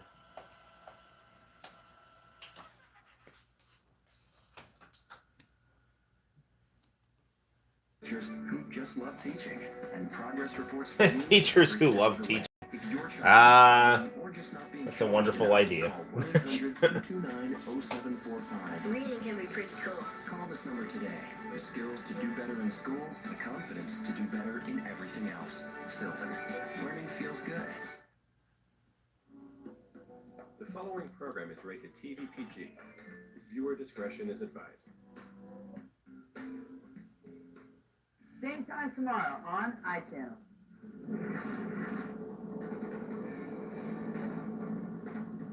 Oh no, I have a feeling this is going to show Lost Universe. Why do you haunt me so, Lost Universe? Now, exclusively on iChannel, the spectacular space adventure, Lost Universe. No!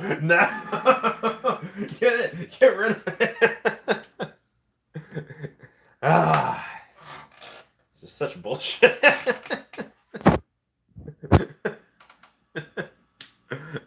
Well, I sure as hell am not complaining. Keep the tapes rolling. Yeah. All right, if that's what you guys want, you guys are gonna get. This is my VHS crowd, and I am totally down for this stuff, man. But we have to not watch Lost Universe because the Forbidden Show that strikes my channel. Whatever. Ready? I'm just waiting for you.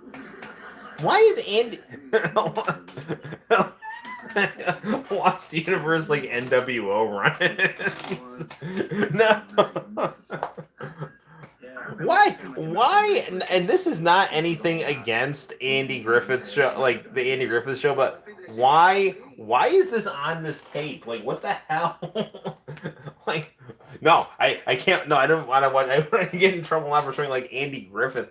Like, I'm not even that. I like the Andy Griffith show. Don't get me wrong, but like, I don't know why. You know what I think happened? I think I was like, 19, 20 years old, taping my international channel, and then my mom from downstairs is like, "No, they're having an Andy Griffith Show anniversary. You have to tape this.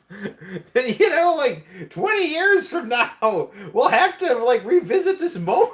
It's like, I'm like, "But Mom, I'm watching Lost Universe." It's like, "Put it on there." Oh, look, it's Revolution. Here we go.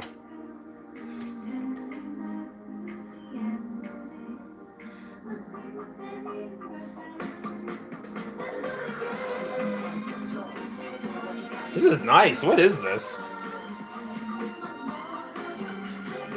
It's got some saxophone to it. Your mother was there to save you are decades into the future from potentially having lost you. That's Chakra. Cool. She's great. To you, Chakra. Well, I'm gonna have to revisit that song completely. That's some good stuff here. I'll probably be like going to be identified by YouTube if this stays on.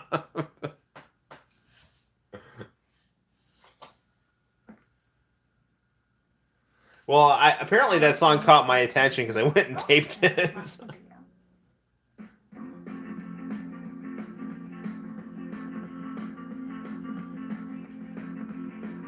Oh, it's Puffy.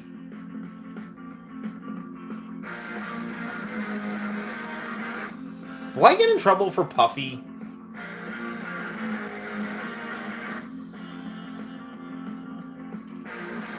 So, Puffy, you might be interested in this because, like, okay, so, some of you guys may not remember this, but when J-pop was kind of, getting its early, relatively mainstream presence in the United States, in the early 2000s, heading, kind of from the momentum that things like Toonami gave it, Puffy had its own Cartoon Network show, and they released some stuff through Tofu Records, and I actually have the Puffy Amiyumi insert that came with my CD. It was only one of my Tofu Records CDs, and there's the like cool glossy sticker you'd get with Tofu Records. Put next to my favorite like GMR magazine cover, and Knuckles the Echidna right here, and Sonic, and my Famicom, and my Michael Jordan, and my Michael Jackson action figure with Sonic the Hedgehog, and my custom-made WrestleMania 9 Hulk Hogan action figure right there, and Cutie Suzuki, the ringside angel. So, all wonderful things that hang on my wall, along with Jean-Claude Van Damme from Street Fighter, the movie, and Sailor Moon, and Iceman right here. So, it's good stuff. You guys might also be interested to see the TM Revolution Wild Rush mini disc right here. This was a great song. Jungle. So, all right. Oh, you know what else I have that's kind of cool is I have a sealed copy of Sonic and Knuckles because I ended up getting a second Sega Genesis back in 1996 or 5 or something. And so I already had a Sonic and Knuckles, so I figured to myself, I'm going to keep that sealed for, collectible purposes. And here we are in 2021, and it's still sealed.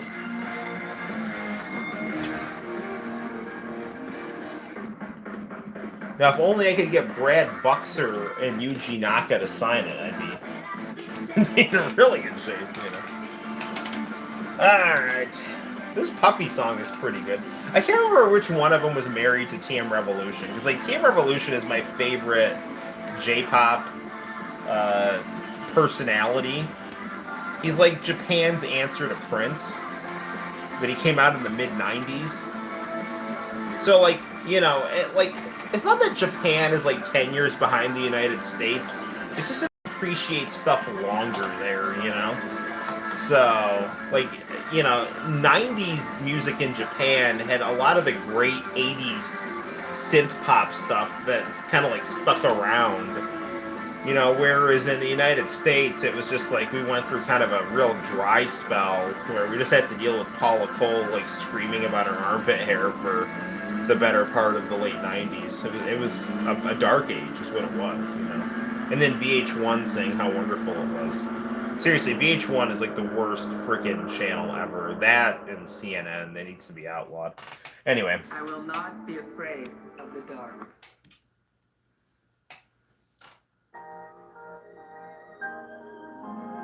Harai Ken. Yeah, this is Japan's answer to Babyface right here.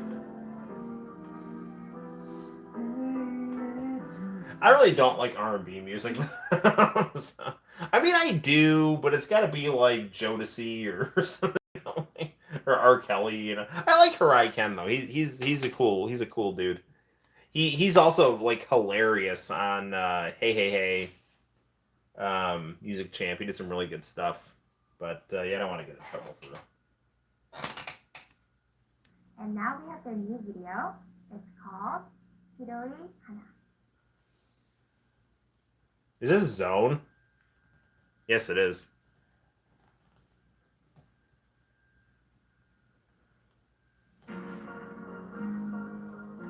Yeah, Zone was cool.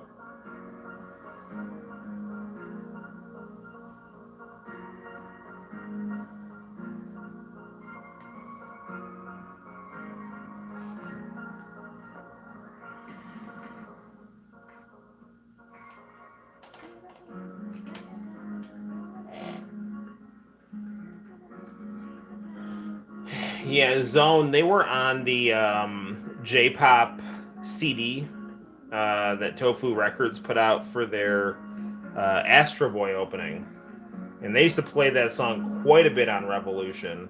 For those of you who don't know, Revolution was on Thursdays on International Channel, and it was shown for 2 hours. It was a 2-hour block of originally just K-pop, but they kept getting requests from for Japanese music, mostly from me. I'm not kidding. I used to email Revolution. I remember it was like sipachoy@zoomad.com was was the email. So I still have that like burned into my memory. I'm like, can you play, you know, Heart of Sword by TM Revolution? And you know, like, oh, and by the way, play this HOT song. And eventually they started incorporating Japanese music, and from then I got like, you know, really excited. That was some really good stuff. This is some good shit right here. This is some really good stuff. I like that they put the line under the R for Revolution like it's NWO 2000. Like it's a new world order. You know, this will be, you guys will appreciate this, or not, I don't know. But, you know, I come up with, like, crazy scenarios in my mind, like, all the time throughout the day that have, like, nothing to do with anything. So, you know, I'm a big WCW fan, and, like, toward the end of WCW, there was this idea that, like, they might just move to Las Vegas to cut costs because it was, like, getting so bad, like, in terms of just all the disorganization and the money loss. Even though I always like their product better than WWF. Anyway, so I was like, well, what if it happened the other way? What if WWF kept losing and had to lose and ended up moving to Las Vegas? And then they were like run by Pat Patterson, who was like completely out of touch with like mass culture and kept having all these like weird flamboyant things. And like one of them would be like his version of the Brawl for All, where it's like he wants to show people how real wrestling is. So it's like, it's the Brawl for All, bring your kids. And then like some like parents like, wait a second, are my kids watching these fights or participating in them? It's like, bring your kids. And then I have this scenario in my head where some kid knocks out Bradshaw, because like Bradshaw like apparently is like a real bully in real life, but he's got like a glass jaw. Like Joey Styles laid him out. Like Joey Styles, like, you know, the nerdy announcer from ECW. So I don't know. It's like this Aretha Franklin knockout singer, like screaming about bringing your kids to the Brawl for All ambiguously if they're like whether they're fighting in it or watching it. Or, I don't know. I find that amusing. So I don't know. It's just I have weird thoughts that run through my head regularly. Da, da, da, da, da, da, da, da. Hang on, let's see. As a kid, only real exposure was through the Cartoon Network. Yes, they did an episode where they showed Chinese music. Interesting. Must have been persistent. Oh, hey, I went through hell trying to find that song years ago. Interesting.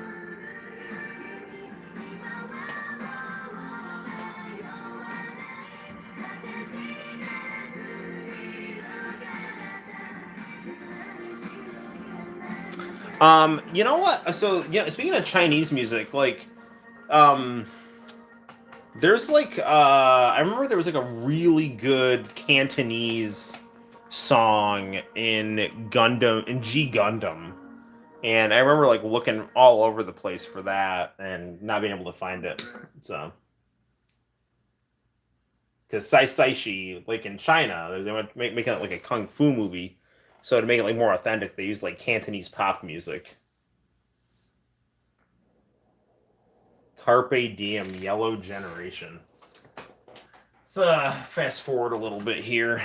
See what else we got. Yellow Generation was cool, but you know, it's a little kind of like girl R&B, J-pop kind of stuff.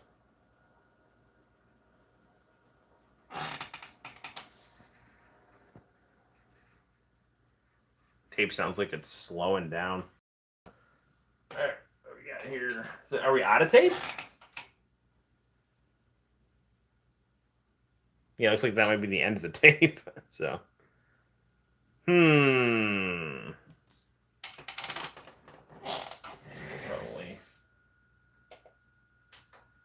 What else we got here?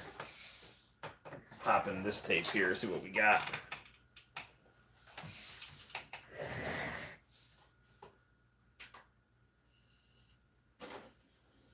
Oops, I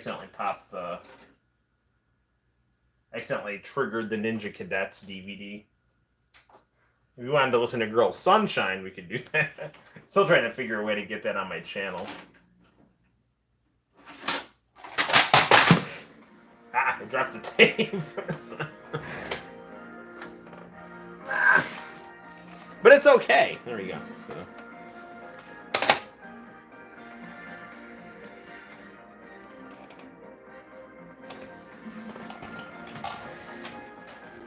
Yeah, Zone is awesome.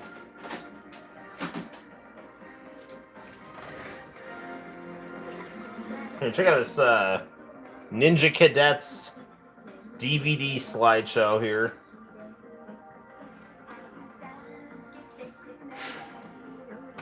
Yeah, no, I really want this. I got to get this song on my channel. I don't want someone to beat me to the punch. Because no one loves Ninja Cadets more than I do.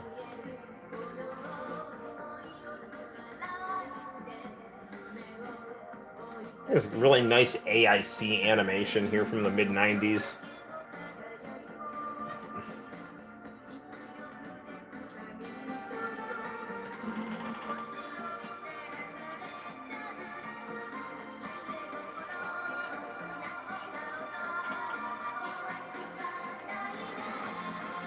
That's the DVD cover right there.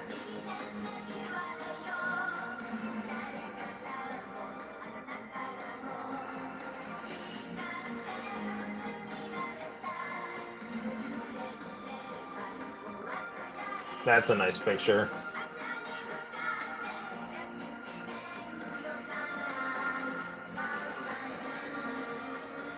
AIC always used to do this like really interesting stuff with like cross hatching, like for facial like texture kind of stuff. It was good stuff.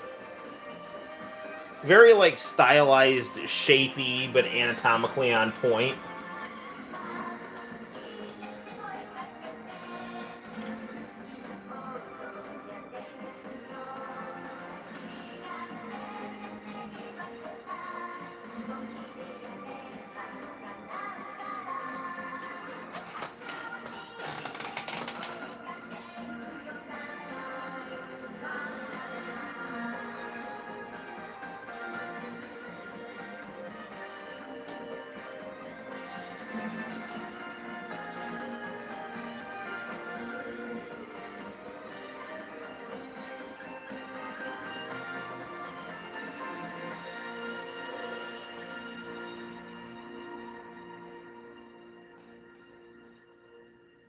Nice stuff.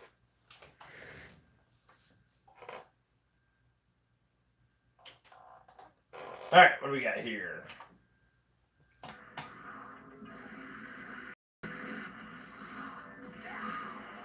What is this? I don't even know what this is. Did I like tape previews off of a DVD?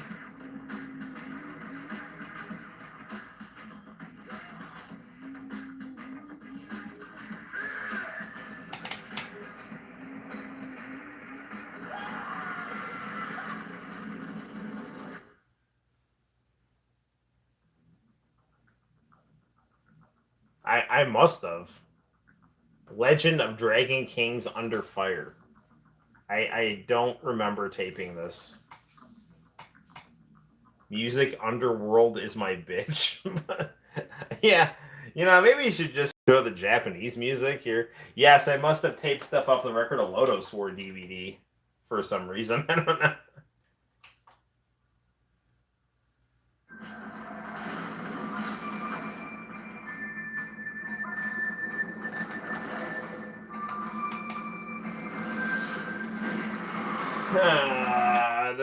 Legend of Himiko. Ooh, the opening to Lodos War is so pretty.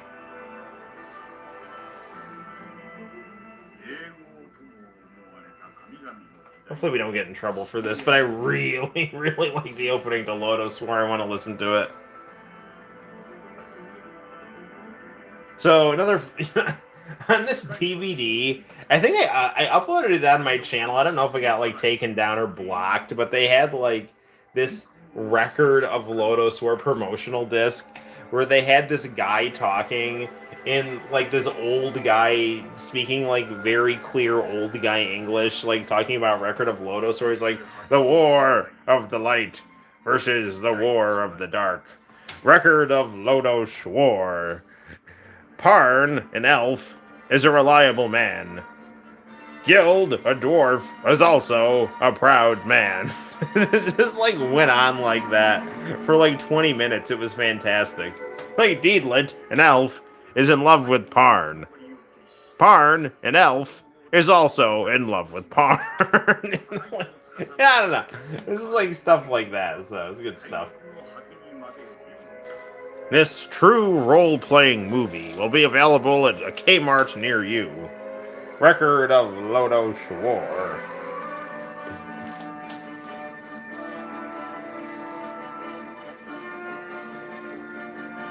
So, you know, I didn't play a lot of, like, Dungeons and Dragons in high school.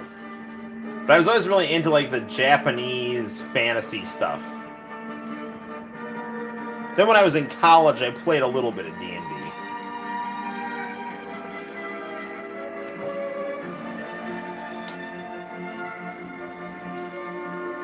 Deedlit. Oh, Spirit of Things that... Yes! I have had a Record of Lodos War stored for so damn long that I only ever take the occasional peek at it. Yeah, International Channel, you're the freaking man. You know exactly what I'm talking about. Should actually probably get around it. Dude, okay, so the OVA, see, I haven't seen Chronicle of Heroic Knight. But what I have seen of it is good. But the OVA is just freaking fantastic. Like the whole original video series is just beautifully drawn. There's really cool music. The only thing that okay, so like Woodchuck was one of my favorite characters, and then I don't want to spoil it for you, but like weird stuff happens to Woodchuck. Like, and if you've watched it, you know what I'm talking about. Yeah, like I love Woodchuck, so. That was like that promo was like a bad dub. Ah, here we go. There's some pretty music. This is just so relaxing and tranquil and nice and pretty. And well drawn and warm and energetic all at the same time.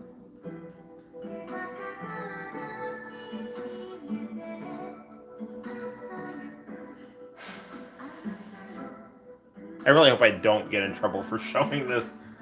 but it's so good. I want to share it.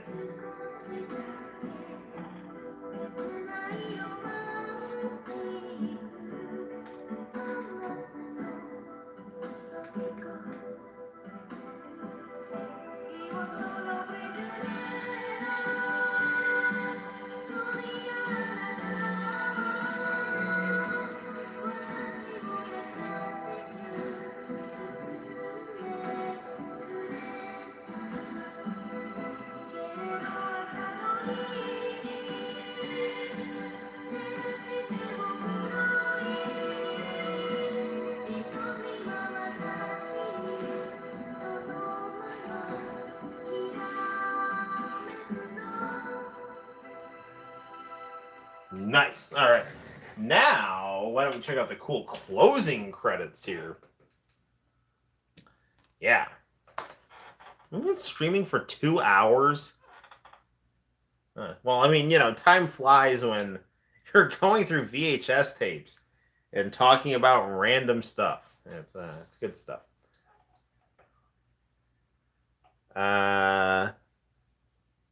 Is that Italian? I don't know. Wait.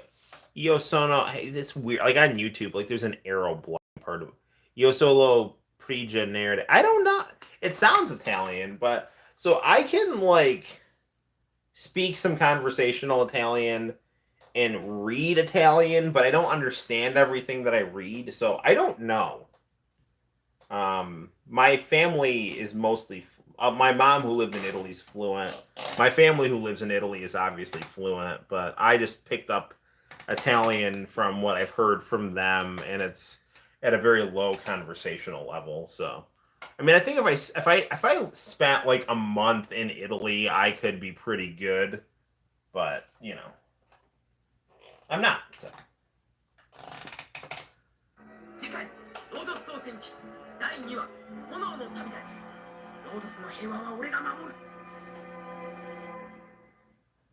I like the closing credits a lot.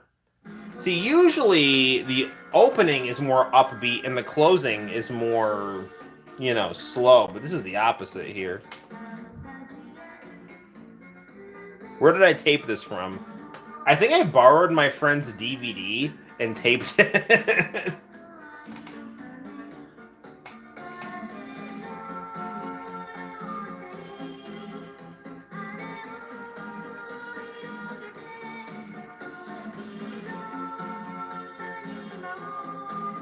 Look at that pretty artwork there.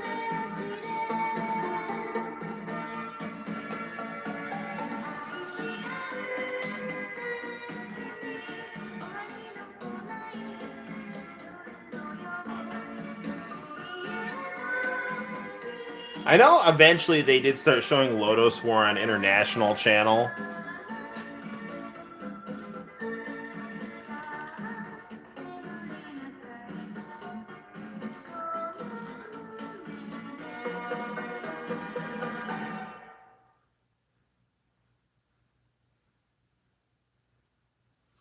Nice.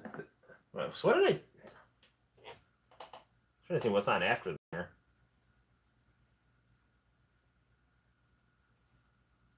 Is that the end of the tape?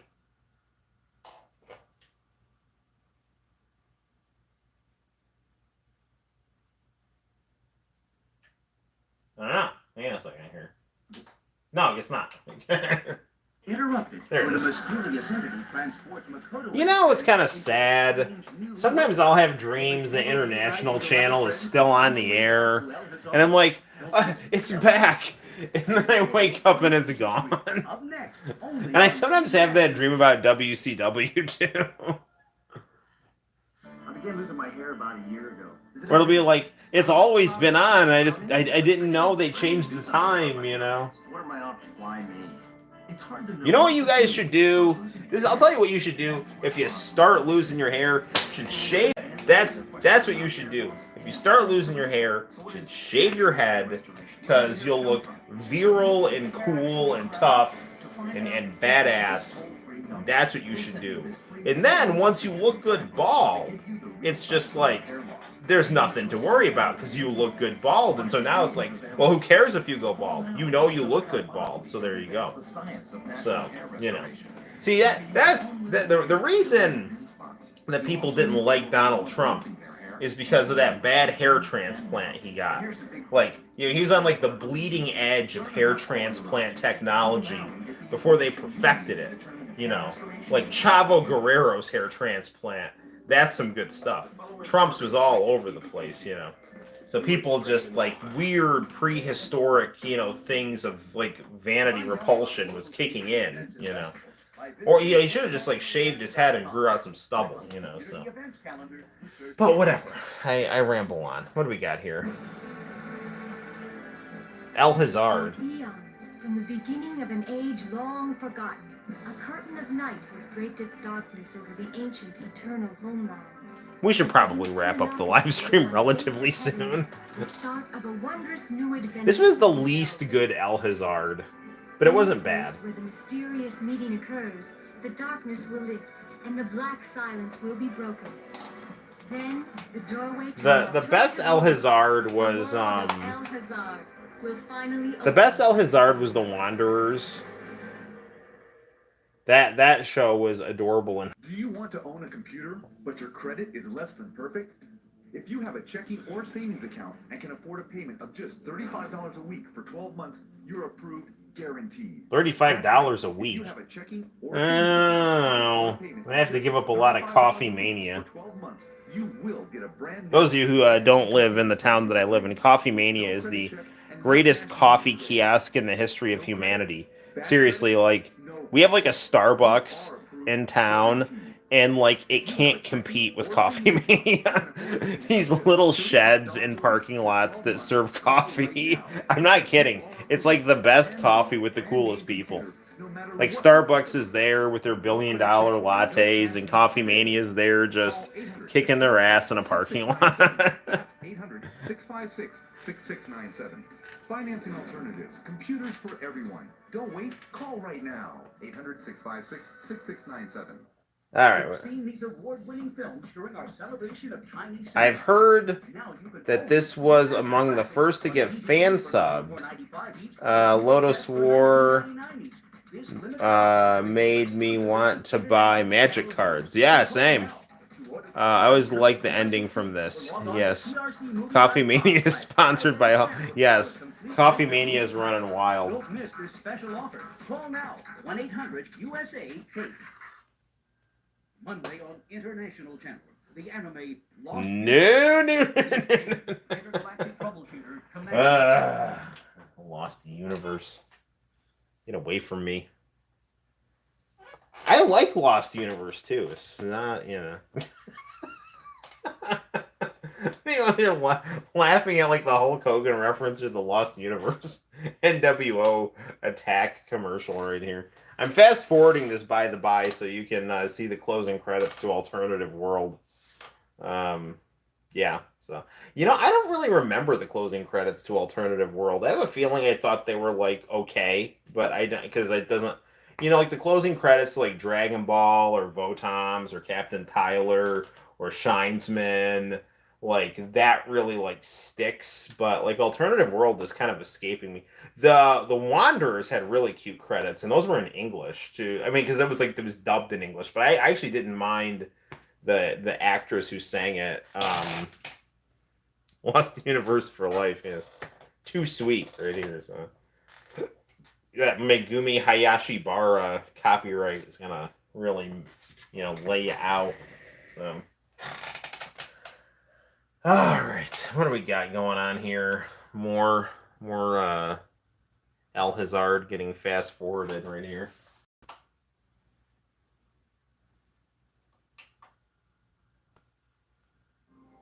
Mount Lilicoco, are you sure? Well, of course, sweetheart. I was like Tanamichi. I thought he was cool. The fog's lifting. In a moment, we'll be gazing at a spectacular view of the Holy River, all the way to Rashtaria itself. Huh?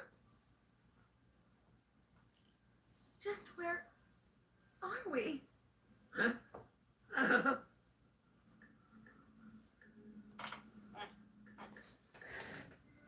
You can tell that the character designer of this anime was deeply moved by MC Hammer Pants.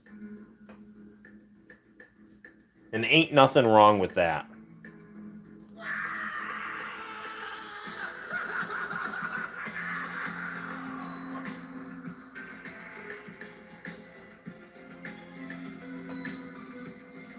MC Hammer did a great song for the Street Fighter the movie soundtrack.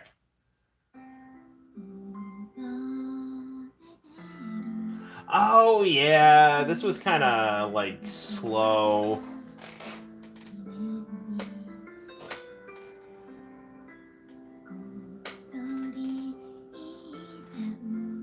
This kind of reminds me of like a kind of more cutesy version of the Outlaw Star closing credits, like Blue Moon. Holy crap, those are some great closing credits.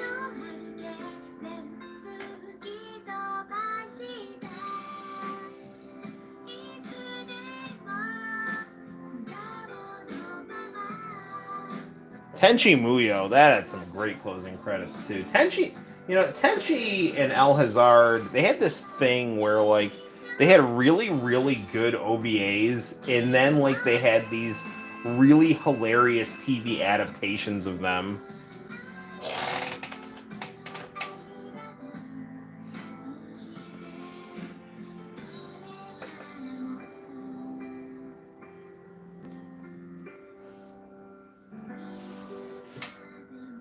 No, man, it's looking like it's getting in the 150s. We should probably wrap this up here.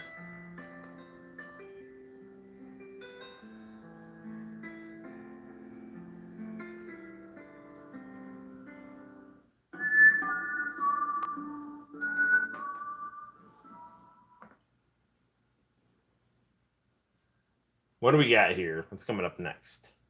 It's always a mystery when you can tell you taped over something and you're waiting for the tape to figure itself out. Ooh, more Lotus War. All right, let me. We're gonna fast forward this one more time here. Just gonna do some fast forwarding, see what we land on, and then we'll probably wrap it up for the night. It's looking like it's like 1:55, and I've been streaming for 2.5 hours, and I've unfortunately only played one video game tonight. So, and I don't know how engaging it was just to see me mess around on Dragon Quest III for a little bit. But I definitely love me this cartridge. It's so pretty. So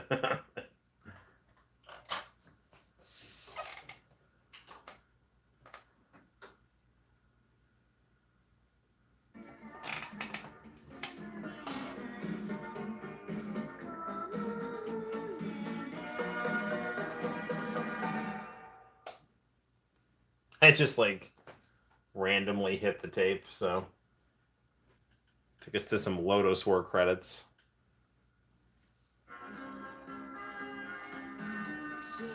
Did I just literally just start what? You know what I think I did here? You might find this amusing.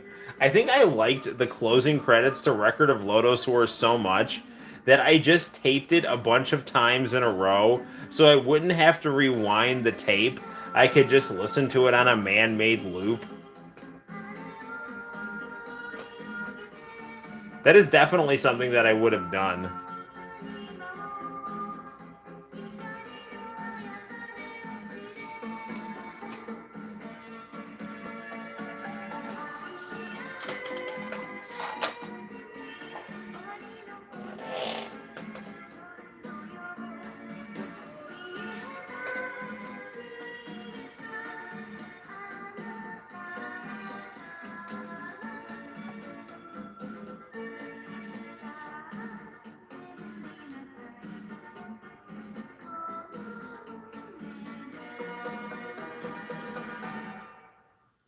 I remember, like, also Record of Lotus War came with.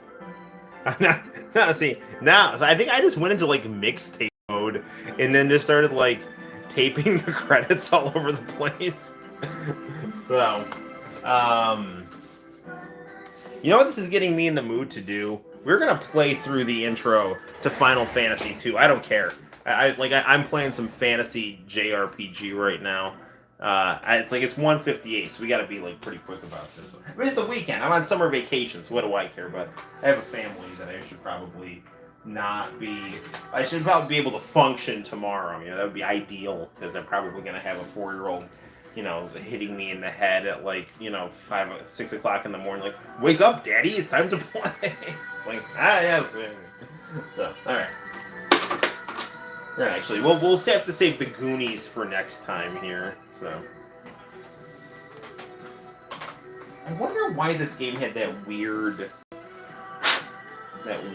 rustling sound in it. I don't know.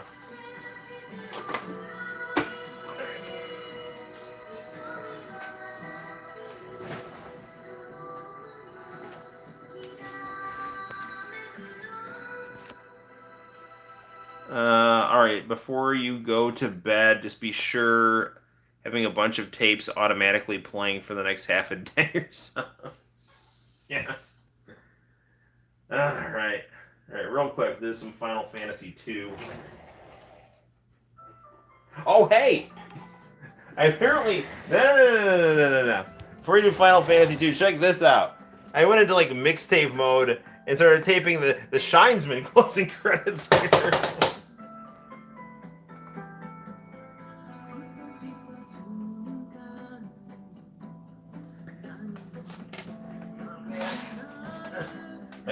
My Final Fantasy 3 cartridge fell.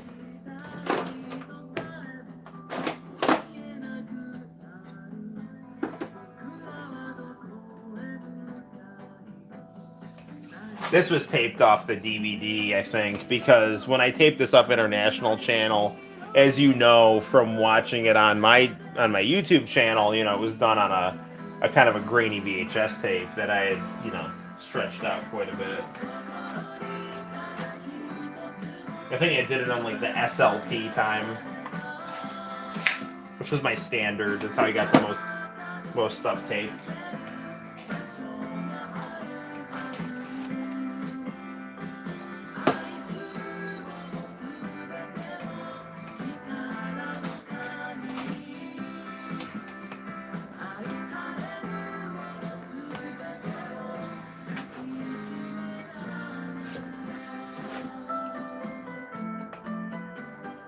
This is absolutely one of my favorite animes of all time. It's only 2 episodes, but it's just so freaking funny and cool, and the music's great, and the character design's great, and everything's just amazing about it.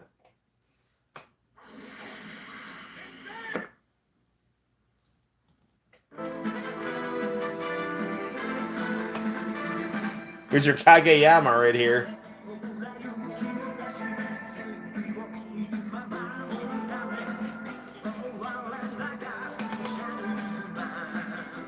Go, go.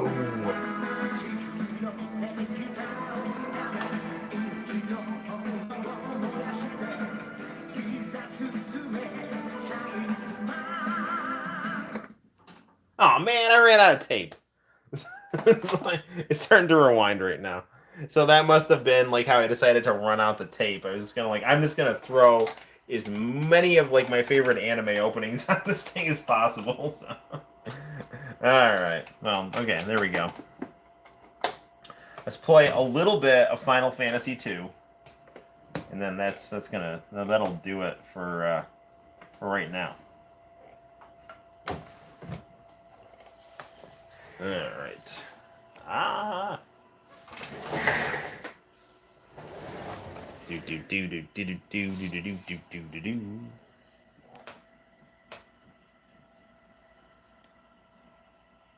I don't even know. It's so late. This'll do.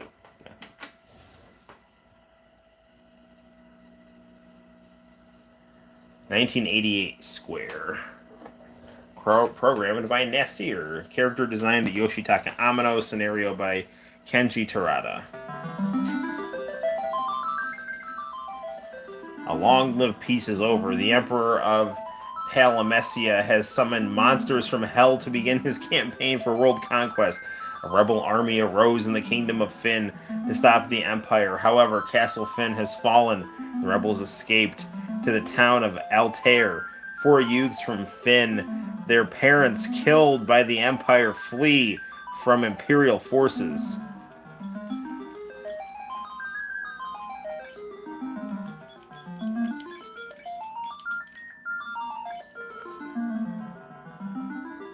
This guy will be Noel.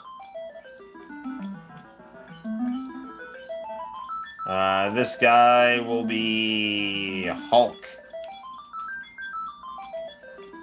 We know how to make this guy Santino. Yeah, it will be a father and son exercise. Tino. T-I-N-O. No. O.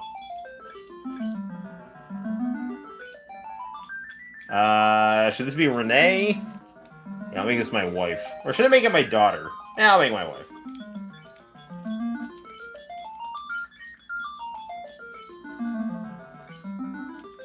This guy will be, we'll make this guy Hulk Hogan right here.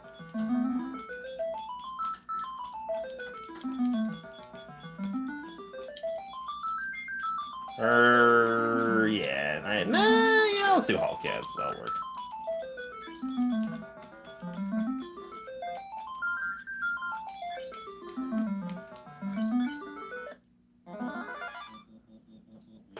So we're going right into battle here.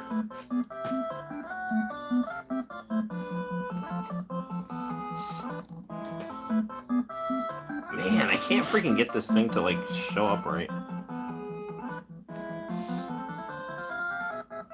There we go.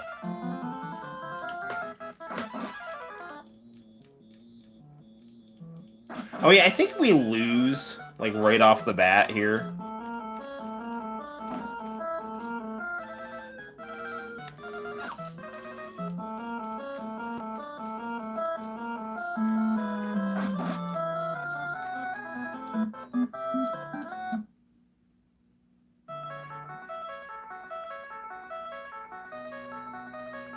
How will he live?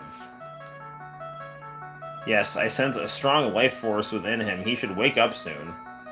We found them gravely injured when we fled from Finn. Let him be for now. His sigil will strengthen him. Yes, let's join the others. If the Empire completes the Dreadnought's building in Bafsk, the attack will begin in earnest. We can't sit idly by and watch. We must act. I know you guys can't, like, this isn't looking, like, very good, but this is, you know, here we are. So, where am I? Where is everyone?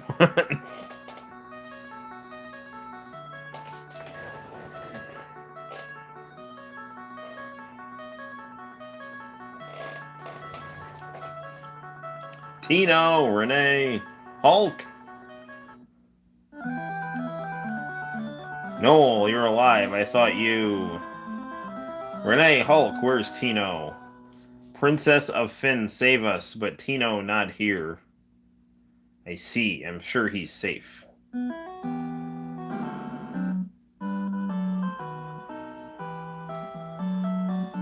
Ah, you're all okay. Good. Thank you, Your Highness. Please, let us join the rebel army. I can't allow that. You only would be throwing your lives away. You need to return home. But we have no more homes. Not anymore. The Empire attacked our parents. I'm truly sorry. You're welcome to stay here in Altair. If you know our password, you should be able to get by well enough. The password is Wild Rose.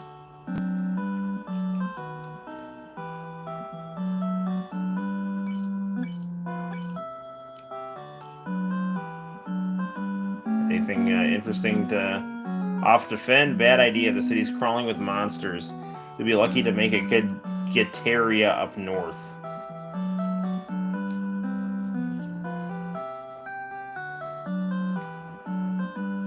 Halloum lies to the east. You can't get there without a canoe. Like in, like, older RPGs, you know, they don't really, like, you know, they're not, like, very opaque about just, like, you know, the characters will just, like, say, like, the NPCs will just say things that are useful, like, hey, if you go to this town, you'll find weapons. Like, oh, well, thank you. That really makes my life a lot easier. And this is the town of Altair. The Imperial forces haven't been deployed this far. Well, that's good. Doing in. But it looks like my HP is pretty good. I like this Yoshitaka Amano, these character portraits here look great. So, that's some good stuff right there. Alright. I think we're gonna probably wrap this up. It's like 2 o'clock in the morning now. So, I mean, I'm rolling now because I'm just having a good time, but it's like 2:09, so I should probably go to bed. All right, with my Saved by the Bell cards on the floor.